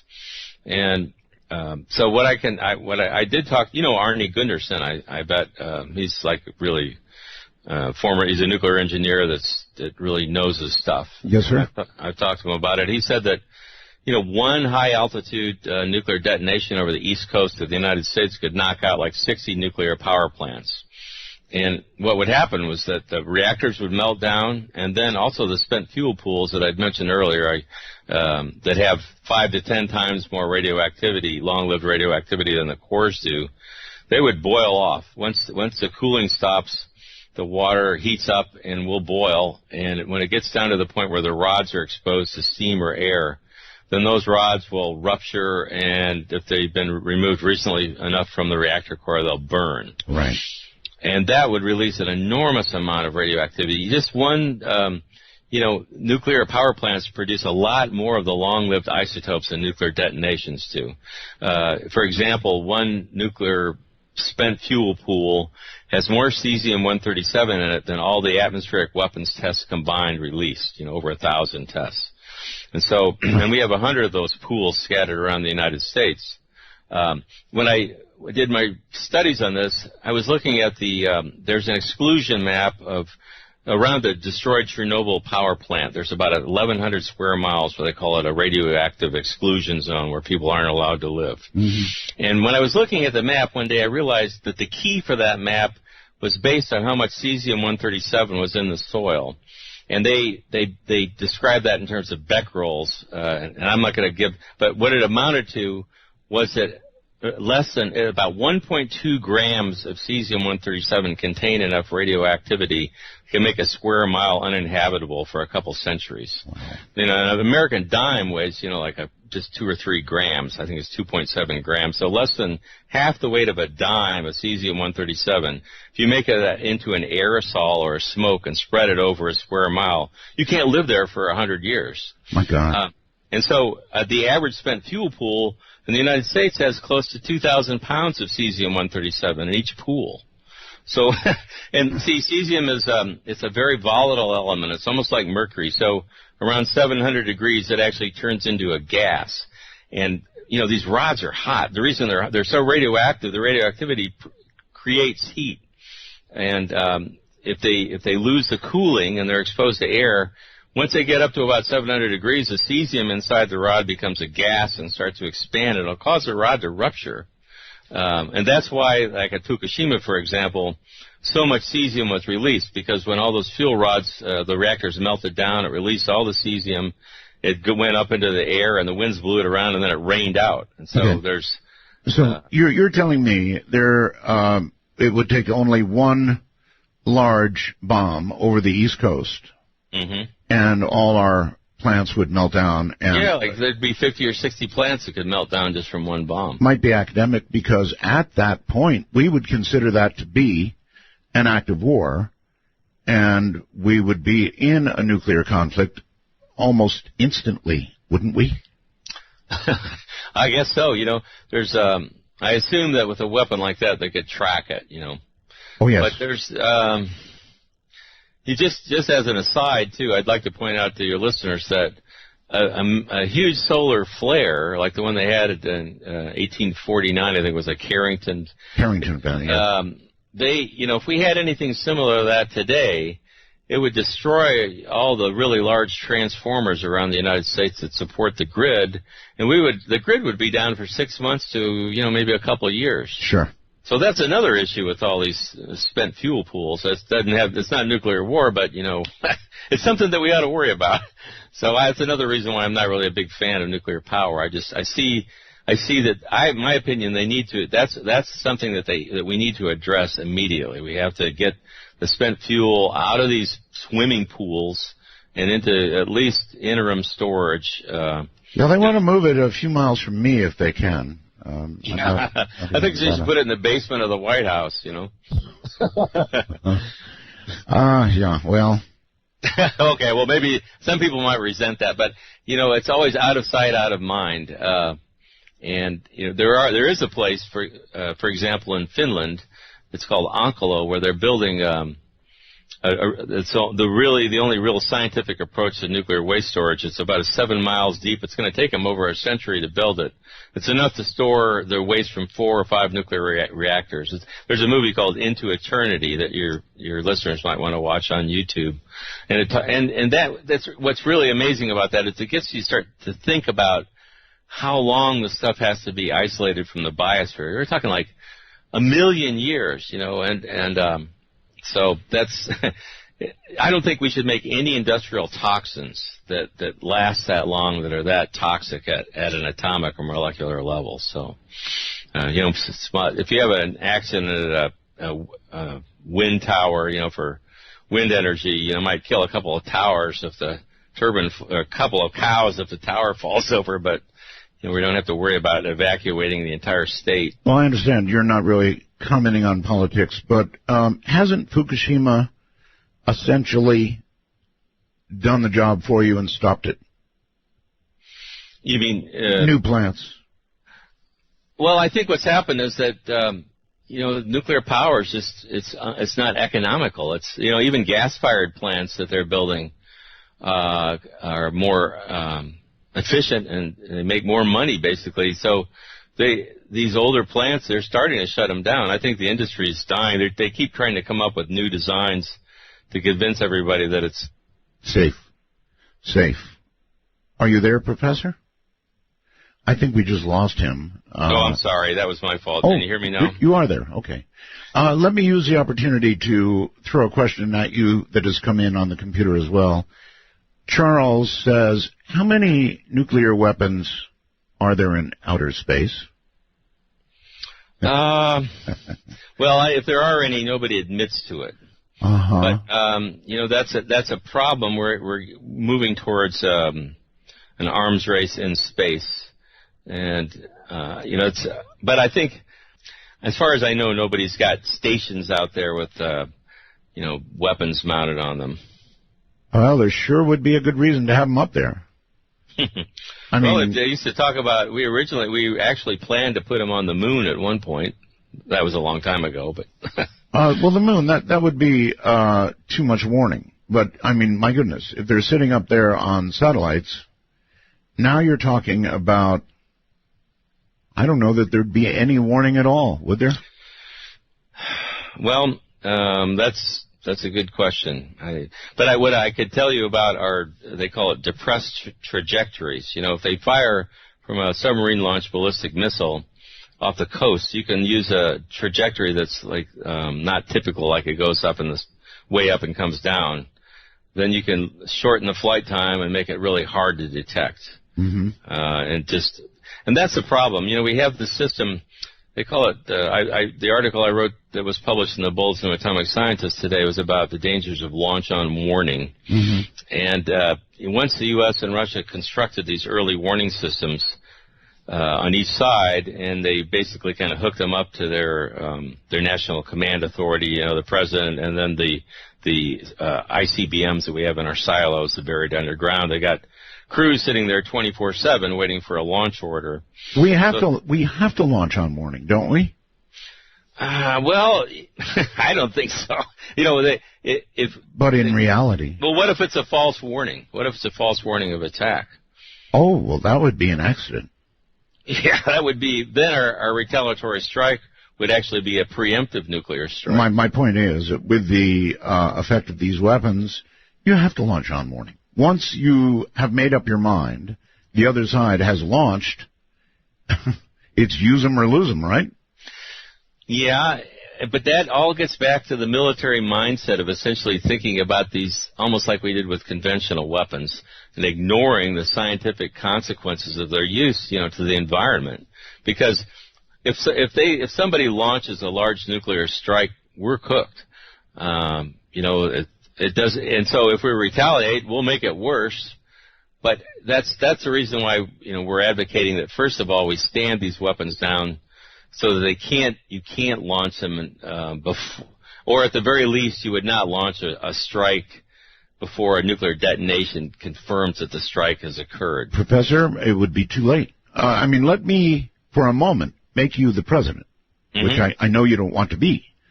But you now have your military coming to you, President Starr, and saying they've launched. The other side has launched. Your orders, Mr. President. Well, I would say that if I had not been president long enough to arrange for the weapons to be stood down, I would say we will not launch unless there's confirmation of the attack, because there's been more than one occasion where there have been false warnings of attack. They rolled the lids back off the silos. That happened in 1985, even when they had a faulty computer chip at NORAD. And it signaled that a massive Soviet strike was underway, when in fact it was just a 50-cent computer chip that had gone bad. Mm-hmm. But see, they stopped, I wrote about this some years ago, but they stopped publicizing this information. But we do know that in 1995, for example, the Russians sent a letter to say, it was Norway. And then they sent a letter to Russia and said, we're going to have a launch of a missile. It's a weather satellite. Well, they didn't get it. And so when this missile was launched, it appeared to the Russians that it was from a U.S. submarine-launched ballistic missile. Right. And they went to full alert. They had their nuclear briefcases open, and they were ready to launch a retaliatory strike because there's some scenarios that involve a single weapon using EMP, say, over Moscow that would disable their communication systems. So it was plausible to them that even though it was one missile, it could be a prelude to a nuclear attack. But again, we're not told about all the false alerts and things that they have. We're just reassured that, don't worry, we're in control and everything's fine. All right, Professor, I am curious. This sort of clampdown in the media, ever since the Cold War has ended, I mean, there was plenty during the Cold War, but since, with it now being even more dangerous, and there's so little education of the kind that we're doing tonight actually out there, what's up with that? Well, I do appreciate the fact that you're willing to have this on have me on your show and discuss this subject because it's really important. And the reason I teach a course at the university is because I thought, well, where do you start? If we have an uninformed public, then eventually the leaders that we elect are uninformed too, and that's what I see. There was Global Zero was interviewing a number of the people on the Armed Forces Committee, and none of them knew how many nuclear weapons the United States had. At some point, the unthinkable will eventually become thinkable.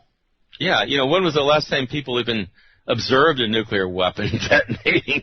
I'm not saying we should have one so they could watch, but I'm not convinced that people fully understand. You can look at the numbers and all this, but do they really know? And there's another issue that's never discussed that I think we should mention is that how does the ability of the president to launch a nuclear attack, how does that mix with our whole idea of limitation of powers and, the War Resolution Act of 1973 where the president's not supposed to be able to declare war? I've got a quote from Vice President Dick Cheney in 2008, and he said, "The President of the U.S. is now, for 50 years, is followed at all times, 24 hours a day, by a military aide carrying a football that contains the nuclear codes that he would use and be authorized to use in the event of a nuclear attack on the U.S. He could launch a kind of devastating attack the world's never seen. He doesn't have to check with anybody. He doesn't have to call Congress. He doesn't have to check with the courts." And that's the truth, and it's that's the way it is. So that, to me, what that means is we have a small, very, one person or at least a very small group of political and military leaders that have the ability to launch a nuclear war that we have nothing to say about. So even for an object that would end the world, we use a sports analogy. Yeah, right. That's right. And the Russians have the same thing. They call it Shaget. But both, no matter where Obama goes or Putin goes, there's somebody in the background with a nuclear suitcase that allows them to give the permission order to launch a nuclear strike. And it only takes 15 to 30 seconds to give that order. And they call Minutemen missiles that for a reason, because it only takes 2 or 3 minutes for them to launch. All right. All right, Professor. Hang tight. And we will begin to open the lines. And I'll give you some of that stuff as we get back. You're listening to Midnight in the Desert. Say it again, y'all. What? Absolutely. Listen to me. Remember, when calling Midnight in the Desert, let the phone ring until answered. These calls are unscreened for your listening pleasure. Call 1-952-CALL-ART. That's 1-952-225-5278. Well, all right, let me roll through it. There's some new stuff in the calling this show world, and we'll get to that. The public number for you to call if you would like to speak or have a question for Professor Starr.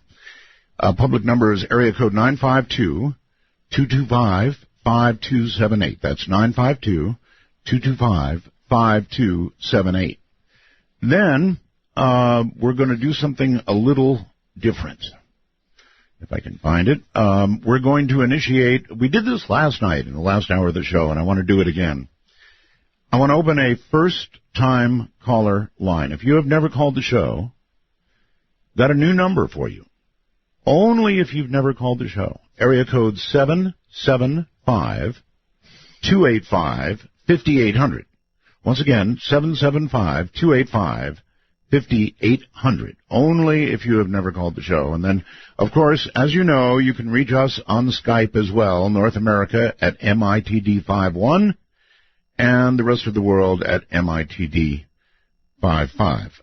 But before we get to the phones, and they're coming up shortly, Professor, welcome back.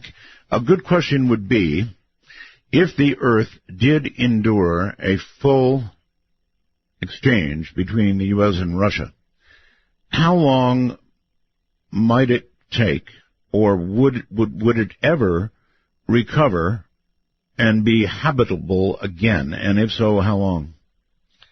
Well, I think from what I can understand myself, what would happen was it would be like a mass extinction event, similar to when the best example is when a meteorite hit the Earth, and that was when the dinosaurs were wiped out about 66 billion years ago. They know that an asteroid, a metallic asteroid about 6 miles in diameter, hit the Yucatan Peninsula, and when it hit, it threw up enough heated material into when it came down, it actually heated the upper atmosphere to 2,700 degrees Fahrenheit, created temperatures at surface level about 600 degrees, 700 degrees. It set all the forests of the world on fire, and it was they call it impact winter. It was so dark that you could have held your hand in front of your face and you wouldn't have seen it.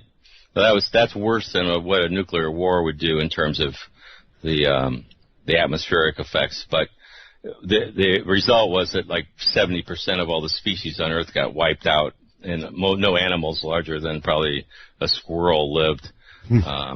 So, we're looking at something that's analogous to that. And I think the sad thing is the people that are in charge need to understand that they can't go live in a shelter underground for 10 or 20 years and expect to come out. If you're in an environment where there's very few, if any, animals left and the forests have been destroyed, that's not really habitable when you're at the top of the food chain. So I think that's why I think we have to look at this we have to somehow come to grips with this as a species problem, and we have to think of nuclear war as a mass extinction event as opposed to, they talk about destroying civilization and all. Well, those sorts of catastrophes are almost incomprehensible, but yet they're still survivable. But extinction is quite permanent by definition. It is, yes. And that's why I think that's why I resent when we get feedback from the White House saying, we went, I didn't, but some of the people in a group I work with, PSR, went and talked to John Holdren, Obama's advisor, shortly after Obama was first elected. And they were told that, well, we think that if the prompt effects of nuclear war don't prevent war from happening, then the long-term effects aren't really that important.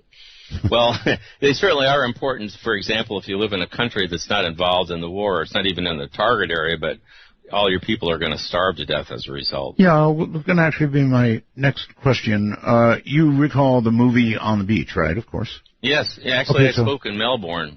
Really? On Hiroshima Day, and that they had me. Somebody came up and talked to me about that. Yeah, so I always wondered, was it realistic in that the southern hemisphere would not be extinguished immediately? However, the eventual effects would get them, and essentially that movie was within the realm of accurate, or what? That movie focused on radioactivity, basically. Right. That's right. And if we have a war where they bomb all the nuclear power plants and put immense amounts of this long-lived radioactive, ionizing radiation into the atmosphere, and God only knows what that. I mean, that to me is almost unthinkable. But what we're talking about really with the studies that we talk about with the smoke and the blocking the light and the cold, that there would be a lesser degree of light being blocked in the southern hemisphere, but they predict like 35 to 40%.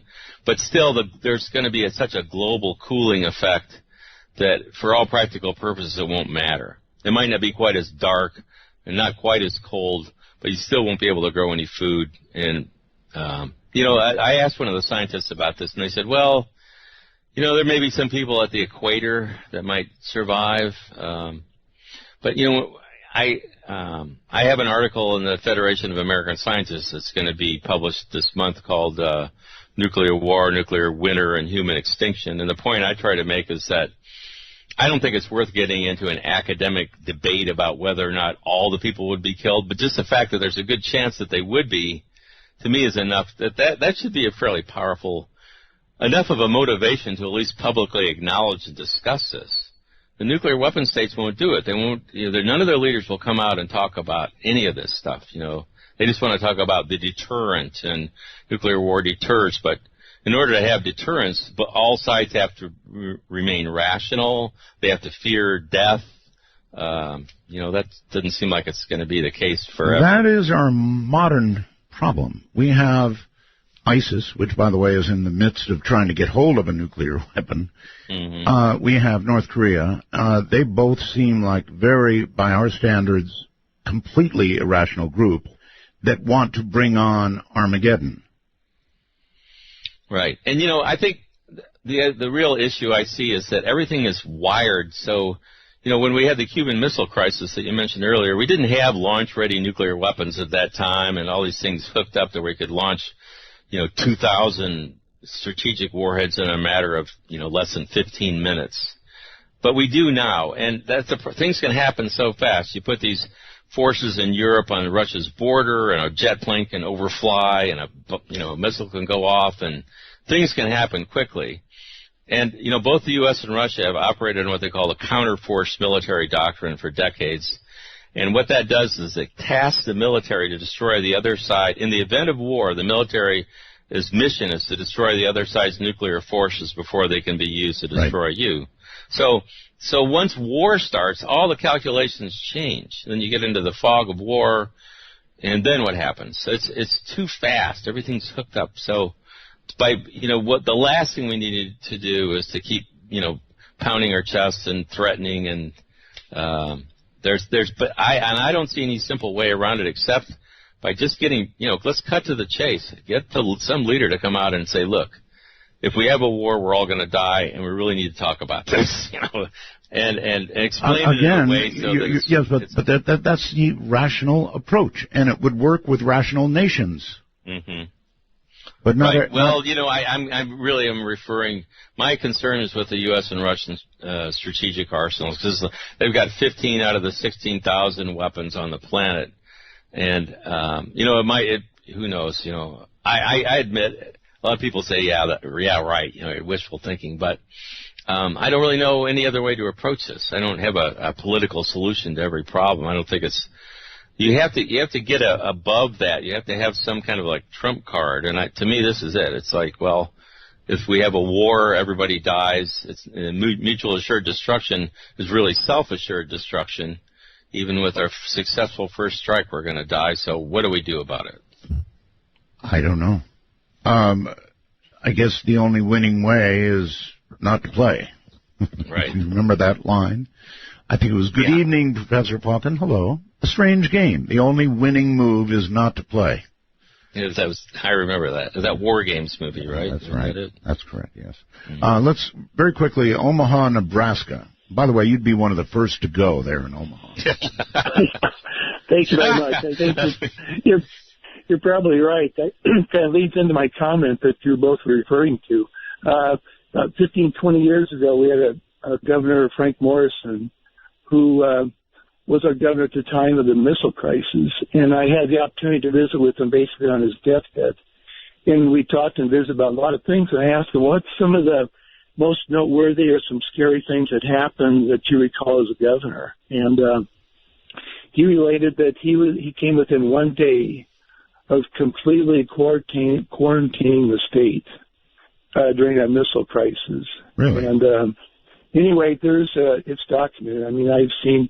What would the purpose of quarantine have been in that case? Well, basically because of all the testing that was done in Nevada and the airstream that was carrying all the fallout this way.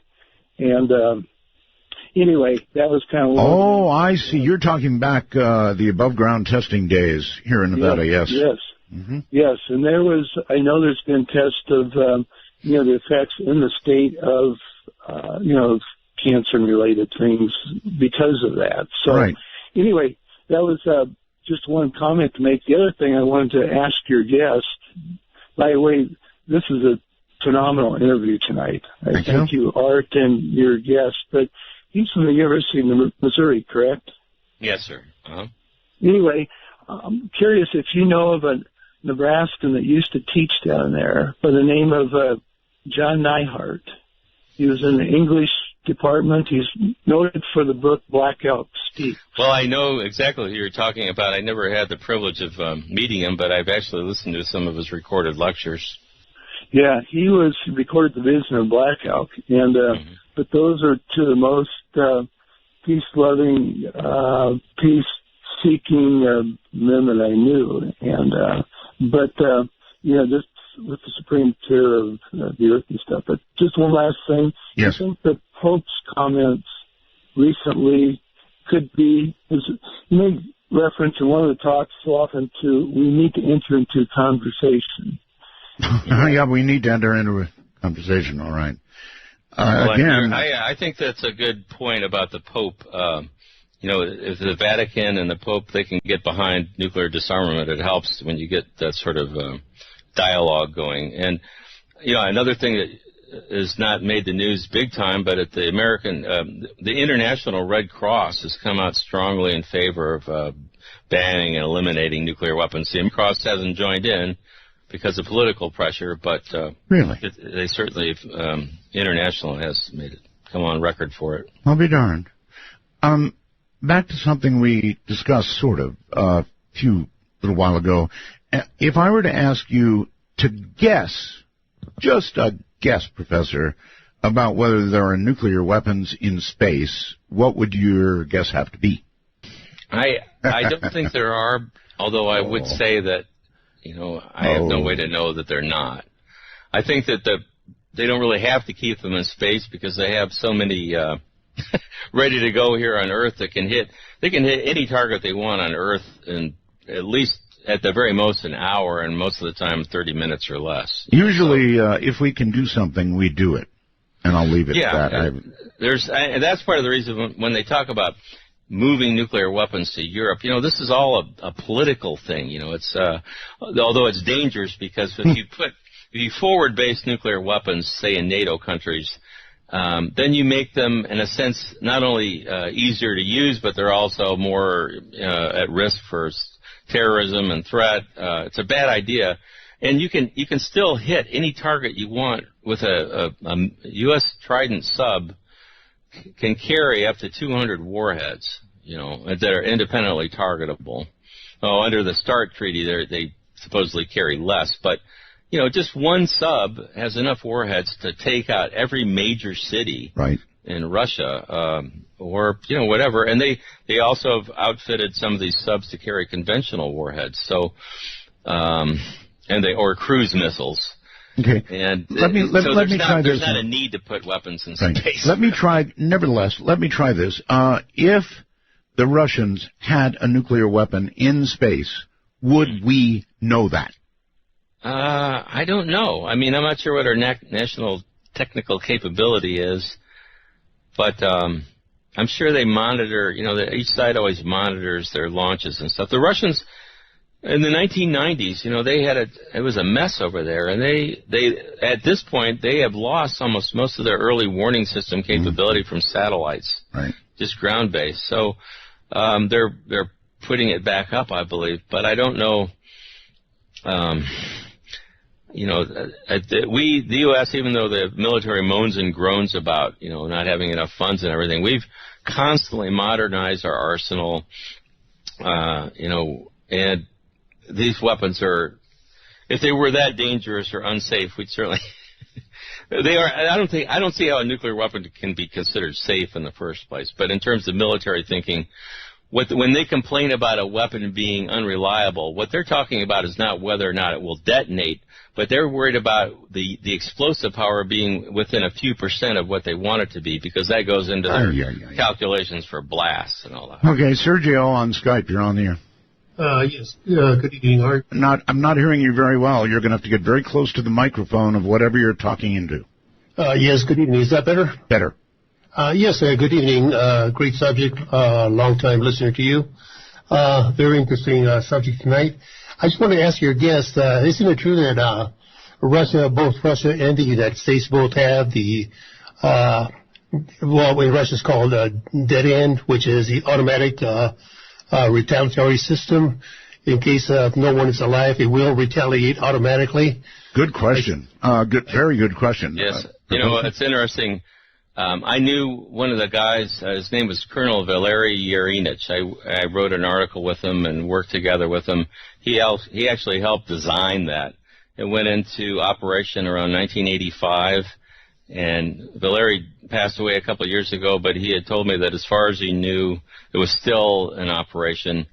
It's called Perimeter, or the Dead Hand is a nickname. It's called the Dead Hand, which, as your caller suggests, it's designed in the event that there's a decapitating first strike. There's a surprise attack that kills everybody in Moscow and prevents them from issuing a launch order.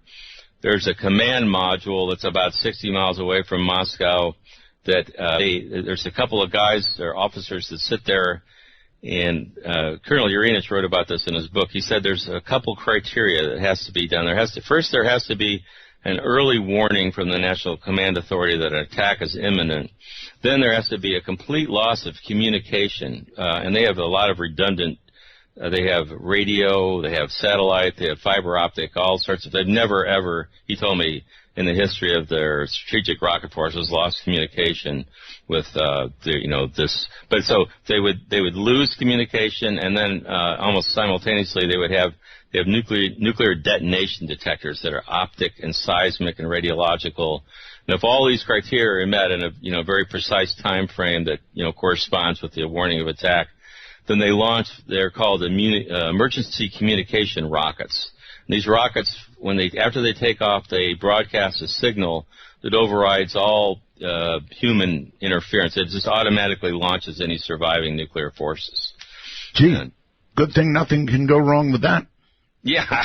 Well, I never found it very reassuring. From a military standpoint, they said, well, this is good because it prevents us from launching on warning on just electronic signals if it's a false warning of attack. Mm-hmm. But, I always wondered what would happen if something went wrong with one of the rockets. Just the fact that means that there has to be radio signals or frequencies that can be broadcast that can launch nuclear weapons, that I don't find that reassuring. Nor do I. On my first-time caller line, you are on the air. Hi, good evening. Art, this is Howard in Virginia. How are you? I'm fine, Howard. Thank you. KI4LWA, and I've listened to you for over 10 years, and the reason I know is I just renewed my ham radio license, so I entirely blame my joy in the hobby on you, because you always spoke of it, and that's what got me in the hobby. So, well, thank you. Quick question that you can answer when you get a second is if you're where you hang out on HF if you do these days. I'd love to make a contact sometime. Well, if 10 meters ever comes back, I'll be there. Do you have a question for my guest? Yes, sir, I do. Hey, good evening, Stephen. Love the conversation, Art. It's one of those that's just so deep it's hard to know where to start swimming. But I guess what came to I got a quick comment, a question and a comment. My question, Stephen, is with all I just think the Middle East is still probably the place this stuff might happen, but with the portable suitcase nukes, different things like that, if you think there's ever been a detonation that we haven't heard about, the tactical nukes, all that stuff is probably over in that theater, and how many of those you think are out there rolling around and possibly could go off? And then my hope is, Art, for the world is that maybe if we can last a few more years, that the particle beam weapons, and that's what I think might be in space, honestly, is like that video of the space shuttle when that thing shot up and yes.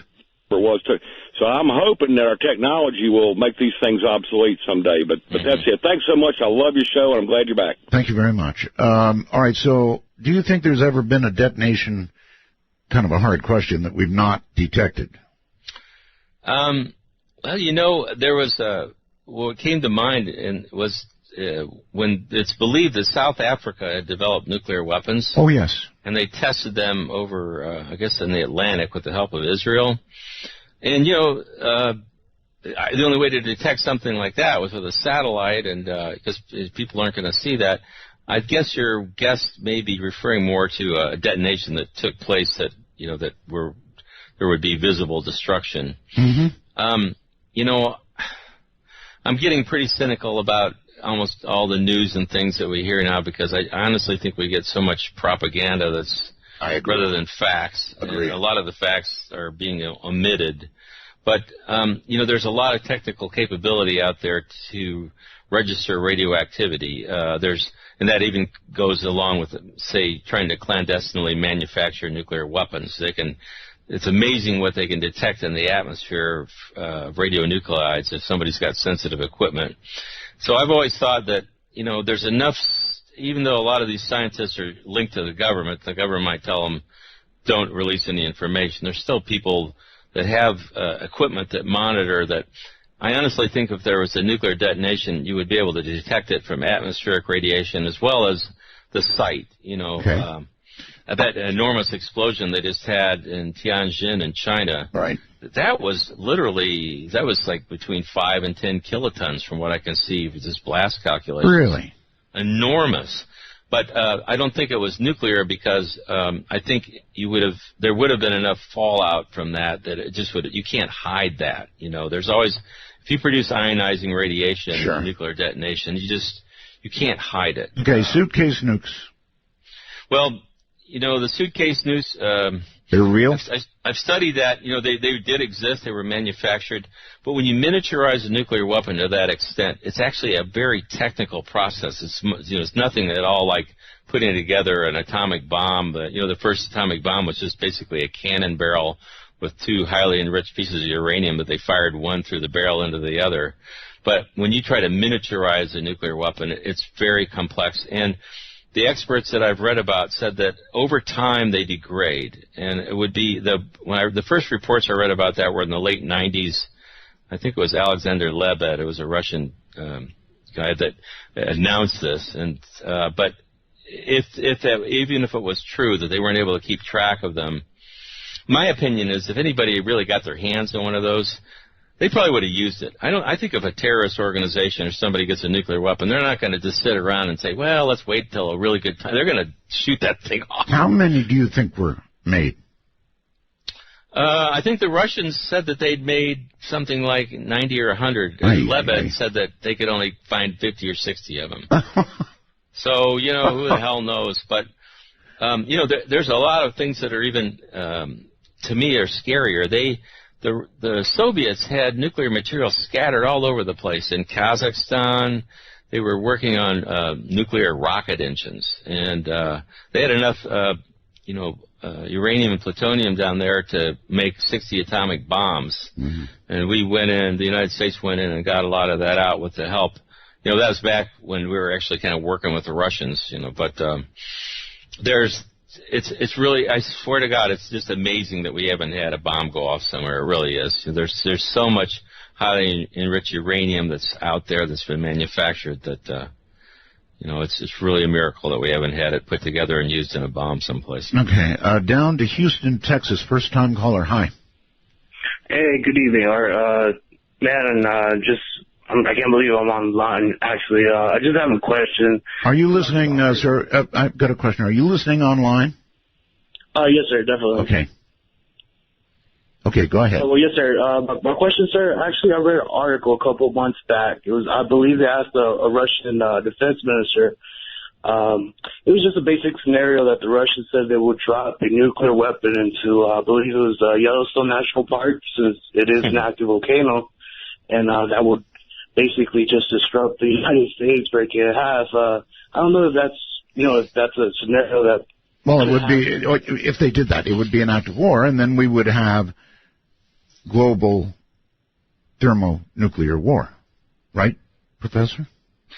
Yeah, that's true. I read that same report, and I even discussed it with a friend of mine who had done some studies on it. Yes. He said that the effect that they're predicting is somewhat debatable, talking about dropping weapons off the coast of California.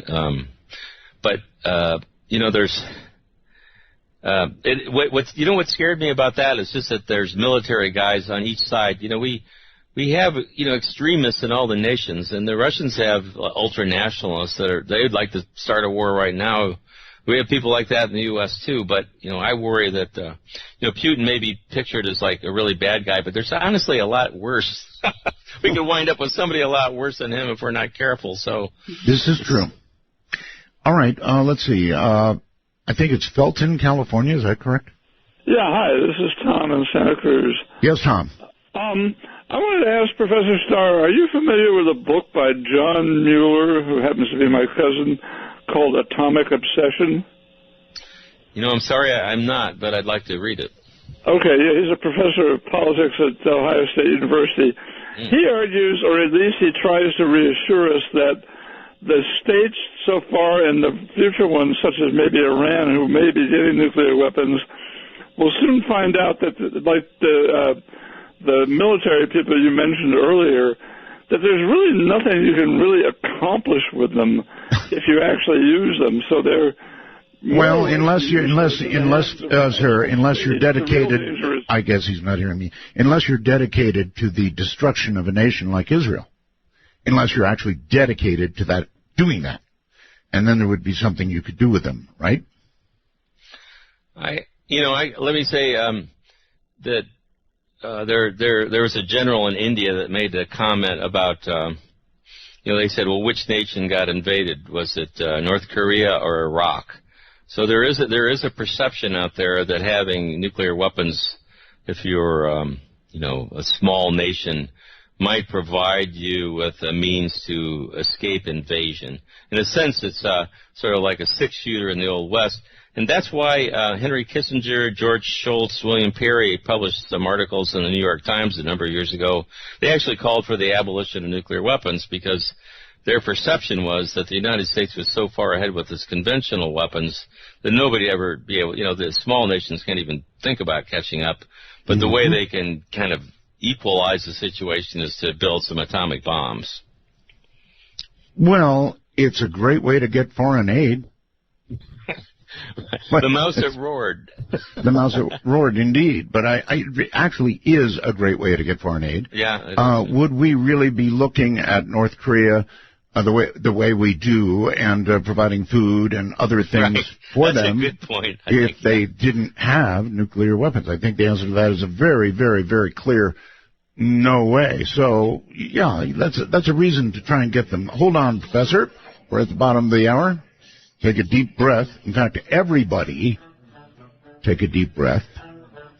And we'll be back. This is Midnight in the Desert, and possibly for humanity.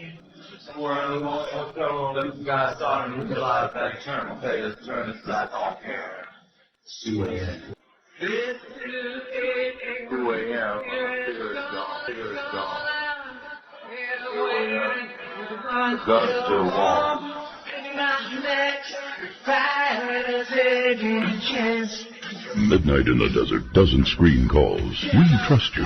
But remember, the NSA, well, to call the show, please dial 1-952-225-5278. That's 1-952-CALL ART. Yeah, lines are all jammed. Very, very interesting show. And by the way, late news is Ed Snowden did talk to Neil deGrasse Tyson, which I find kind of intriguing. We're going to have Neil on in the not very distant future. That's right, Neil deGrasse Tyson. So that's one. Now, if I could just talk to Ed Snowden. Let me go way off reservation here and ask you, Professor. You followed, I'm sure, the story of Edward Snowden, yes? Yes. The country seems more or less evenly split on what he did. How do you feel about it? Well, I think that he's somebody that should be considered a hero, that he was trying to expose clearly corrupt things that were going on in the government. Unconstitutional things. Yeah, if people remember what the Constitution is. Barely. Barely, and that's what tonight's show is all about. Systematically destroyed, unfortunately. People don't remember the Constitution. They don't remember what really could happen, with these weapons, and that's why we're doing what we're doing tonight. Right. Well, the Constitution is really was designed to protect the people from the government. And so we seem to have lost that protection. We seem to have. Let's go to Colorado Springs, I think. Hello. Yes, thank you, Art, for doing this show tonight. This is Kevin in Colorado Springs. I guess the ultimate question I have is, what can be done to stop this? Boy, that is, you're right about that. It is the ultimate question. Professor? Well, maybe my solution is too simplistic. On an individual level, I would recommend people to first consider joining, look around and join an organization you feel comfortable with. I like the Nuclear AIDS Peace Foundation. You can join Physicians for Social Responsibility. You don't have to be a physician or a healthcare professional. There's international campaign to abolish nuclear weapons. ICANN. A lot of really young people are really into that organization. That's a good start because you need to be a little bit educated on this.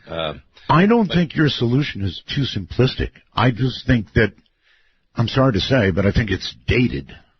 Right. Well, you have to do more than just write letters and join organizations. That's the first step. But I think it's time for, what gets attention these days? You have to do something. You have to, so there used to be protests and even those, but when we had 1 million people in Washington, D.C. in 1982, but that was back when we had more of an educated public. I'm not sure if we have time to educate the whole public about this, but it's my hope that at least pressure can be brought upon the leadership I consider it a form of criminal negligence on the part of leaders. If they know about this danger and they refuse to act on it, they turn their heads. It's more convenient to keep your nuclear weapons than it is to discuss the fact that they can destroy human existence. Everything. Then that's a criminal act. It would be called willful blindness. And people have to be willing to call that out. There's some point in your life where you have to decide if you're going to do something. You can say, well, geez, that really was a terrible show I heard, and I'd like to do something about it. If you just forget about it, then that's not a solution. You've got to be willing to go beyond that. But it does, we've got now, we have Twitter, we have the Internet, and things can go viral. People can get information across at lightning-like speed around the world. So there's a capacity to educate and learn that never existed before. Okay, well, again, I do consider it a little bit dated, Professor. In other words, unfortunately, your solution depends on rational people. Mm-hmm. And we seem to have moved into all right, let me try another approach. I frequently talk about interesting things like aliens or life on other planets or something, and, to date, we've actually not detected the presence of any other intelligent life anywhere, despite listening really hard. Isn't it possible that life eventually is absolutely self-destructive? It would certainly account for a lack of any signals so far. Mm-hmm. Well, I believe Carl Sagan talked about that one time, and he said that he had a theory that once a civilization became intelligent enough to create, nuclear power, that it was more likely to self-destruct, and that's the reason why we didn't, wind up communicating with many others. But, I'm not. I listened to a National Press Club conference not too long ago where there were quite a few hard-bitten military guys and Air Force pilots, and they came forward with a lot of data showing their interactions with UFOs. And I'm not going to rule out a lot of possibilities that are out there. I think, but whatever it takes for us to consider ourselves a species, if it takes a disease, that threatens to wipe out humanity, or if it takes a spaceship to land and we realize we're not the only life force, well, whatever it takes, it's okay with me if we can come to the grips with the fact that the nuclear weapons that we have amount to a self-destruct mechanism for the human race. All right. Let's go to Flip on Skype. Hi. Hello, Art. Hello. I had a quick question for Mr. Starr. What would happen if somebody were to hijack a commercial airliner and crash it into a nuclear power plant? That's a good question. Well, I think there have been studies to show that that could cause a lot of problems. Maybe the biggest problem is not recognized.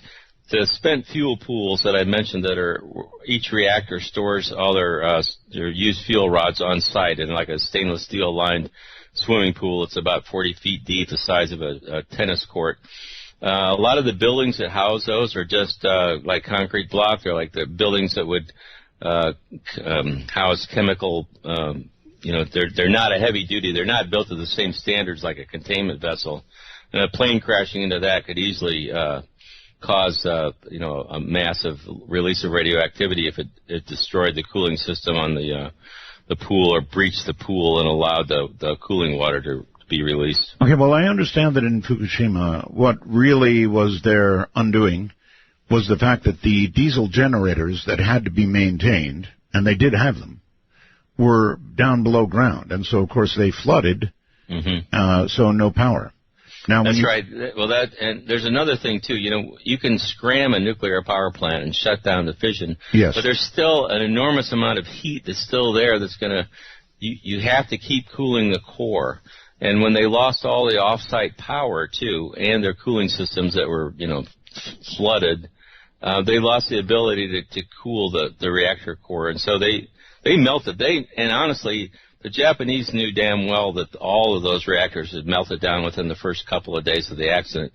They actually watched a cloud of radioactivity travel over Japan. It even went over Tokyo. And they didn't warn anybody. I mean, it reminded me of when they had the nuclear weapons test in the United States and didn't warn people, not to drink the milk and all that. So, sorry, I would get on a little bit of rant there, but it still makes me mad whenever I see those sorts of things happening. I remember back in the 80s, I worked for a large station in Las Vegas, KWN, and I would have to go on the air every now and then and say, people in precarious positions and, window washers and all those kinds of people, please be aware that in 10 minutes or 15 minutes, whatever it was, there's going to be a detonation at the test site. And sure enough, there would be a detonation. And when there was, we would rock back and forth. The building would go back and forth. Oh, yes. Yes. I was around for that. Well, a lot of those underground tests actually vented and released huge amounts of radioactivity. The cancer rates there in Utah were just astronomical. I was going to say, fortunately for us and unfortunately for Utah, that's the direction it went. Glenn on Skype, you're on the air. Good morning, gentlemen. Good morning. Okay, if we say that hypothetically, for argument's sake, that city busters are passé, what about things like dialable yield neutron micronukes or cobalt-60 dirty bombs or depleted uranium munitions? We still have plenty of ways to mess things up, but especially the dialable yield neutron tactical nuclear weapons. What do you think about that? Have we seen them used even, perhaps? Well, the variable yield or dial yield weapons, those would be like the B-61 weapons that we have 180 of those deployed over in Europe now at 6 or 7 different NATO bases. I don't know if I'm not aware that any have actually been used, but keep in mind that there's a difference when you talk about a nuclear detonation. That means like honest to God, fission and fireball, and that's different than a dirty bomb. Is a conventional bomb that spreads, that blows radioactive substance apart and can contaminate an area. Mm-hmm. The DU weapons they're a radiological weapon, depleted uranium. They don't have a nuclear detonation, but when they fire them, about up to 70% of the round actually burns when it strikes a target, and it releases microparticles of uranium that can be inhaled and ingested very easily. So all these weapons are, the radioactivity, I think, is a really vicious kind of problem to leave in an environment, and I think it really should be considered a criminal. It should be banned. We certainly shouldn't be using DU weapons. Hey, Professor, Raymond sends the following by computer. Art, if nuclear warheads are not cycled out after so many years, the danger is they can have electronic malfunctions, and that includes the final guidance in the MIRV warheads non-detonation and early detonation, the Demon Core incident went critical? Well, they have a schedule where they refurbish plutonium pits. The plutonium itself is considered to be stable for like about a century or so. But at Pantex, they will, they take weapons apart and they will refurbish. There's a schedule for that sort of thing. Mm-hmm. I think that the United States has spent enough money to maintain its weapons that there's really very little doubt about. There may be some questions at some point about what the total yield would be if it's going to be as accurate or quite as precise as they would like, but there's no doubt that they'll work. Okay, let's go to Mount Pleasant. Hello. Yes, Art. Yes. Yeah, this is Wade in Tennessee, and I don't believe you want call signs on there, but I am a ham, and I've got a question for you and Steven. All right. Okay, well, actually, it's two real quick ones. First of all, going back to EMPs, I know our transistorized radios would be fried, but what about the tube-type radios? That's number one. And number two, let's start with number one. Tube-type radios, sir, would survive, but whether there'd be anybody to run them or not is another question. Okay. The second one, Art, we have go boxes and emergency kits and so forth. If the radios were in the cases, not hooked to an antenna and not hooked to a power source, do you think the transistorized radios would survive? Good question. Very good question, actually. So could you protect? I guess it would depend on how close the detonation was. Yeah, I'd say so. I haven't done a lot of calculations. I read about what they call it, a Faraday cage and that sorts of things you can use protect for EMP. And, who knows? I mean, if it really comes down to it, who knows what will happen. But it just, my friend Colonel Urinich always used to say, he said, remember, he says, our weapons are guaranteed. That was kind of a chilling thing, but I think that they put so much time and effort into this. There's a good chance that some of them won't work, and there's a good chance that some of them wouldn't be launched because people would disobey orders. But the hell of it is that there's still enough of them out there. Like with one Trident sub, if they launched all their missiles and they have independently targeted warheads, there'd be at least 90 to up to 200 warheads that could hit a target. We have, 12 subs like that, and so there's not a shortage of nuclear weapons. The U.S. and Russia, the U.S. has 7,000, Russia has maybe 8,000. But all it takes really is a few hundred strategic weapons to destroy like every city. There's only 200 or 300 cities in the United States and Russia that have populations of greater than like 250,000 or so, and there's thousands of nuclear warheads. So even though they dismantled, there was 70,000 or so in 1986. They've gotten rid of 2/3 or 3/4 of them. They've dismantled the weapons. They actually have kept the plutonium pits, so that's another reason why we don't need to make more pits. They've got 30,000 in storage right now. But they're even at that. What they didn't know all along, they didn't know these scientific studies that predicted that the environmental consequences of nuclear war are so severe that it basically wrecks the biosphere. It leaves Earth uninhabitable long enough where most people and animals probably wouldn't survive.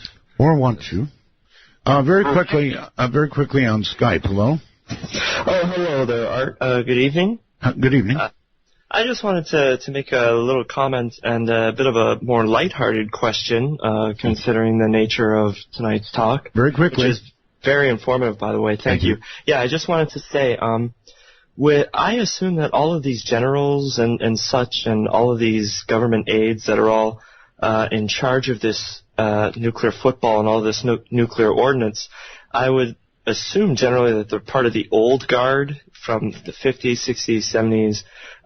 And so I wanted to ask, with spending over $1 trillion to redo the nuclear arsenal, is this one of the biggest retirement sort of pension scandals we've ever seen since the F-22 scandal with Lockheed Martin? Professor? Well, I think that's an interesting way to look at it, but the point is that it's Eisenhower warned about the military-industrial complex back in the 1950s. He sure did. And, this is what we see. It's well and alive and thriving.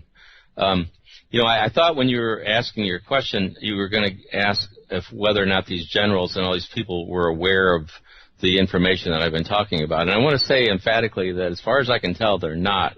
I've had a couple. I worked at the United Nations and testified working with Switzerland, New Zealand, and Chile at a number in Geneva and New York about the effects of nuclear weapons. And I was able to question a couple of times representatives. The best example was when there was a joint presentation of the U.S. and Russia made a joint presentation in 2010 at the Non-Proliferation Treaty Review Conference about the New START Treaty. And I had a pass, so I got in and I sat down, and they didn't know who the hell I was. I think I sat with the France placard in front of me, so they took my question, and I'm sure they didn't like it. But they had the chief negotiators of START from the U.S. and Russia there. It was Rose Goetmuller and Anatoly Antonov. And so I asked both of them, I said, are you aware of the recent studies that predict that the detonation of just a fraction of your strategic nuclear weapons would create like a global nuclear famine that caused most people on the planet to starve? And they both said, oh, no, we're not familiar with those. My goodness. Professor, I can only hope that this show, which is recorded, believe me, will be passed around, and that a lot of people will get to hear it before it's too late. We've got to go. Show's over. Thanks so much for having me on, Art. I really do appreciate it. Thank you for coming on and scaring us to death. Have a great night, Professor. You too. Thank you. Take care. Well, as I mentioned earlier, I know this was not easy stuff, but it's about time that somebody did it.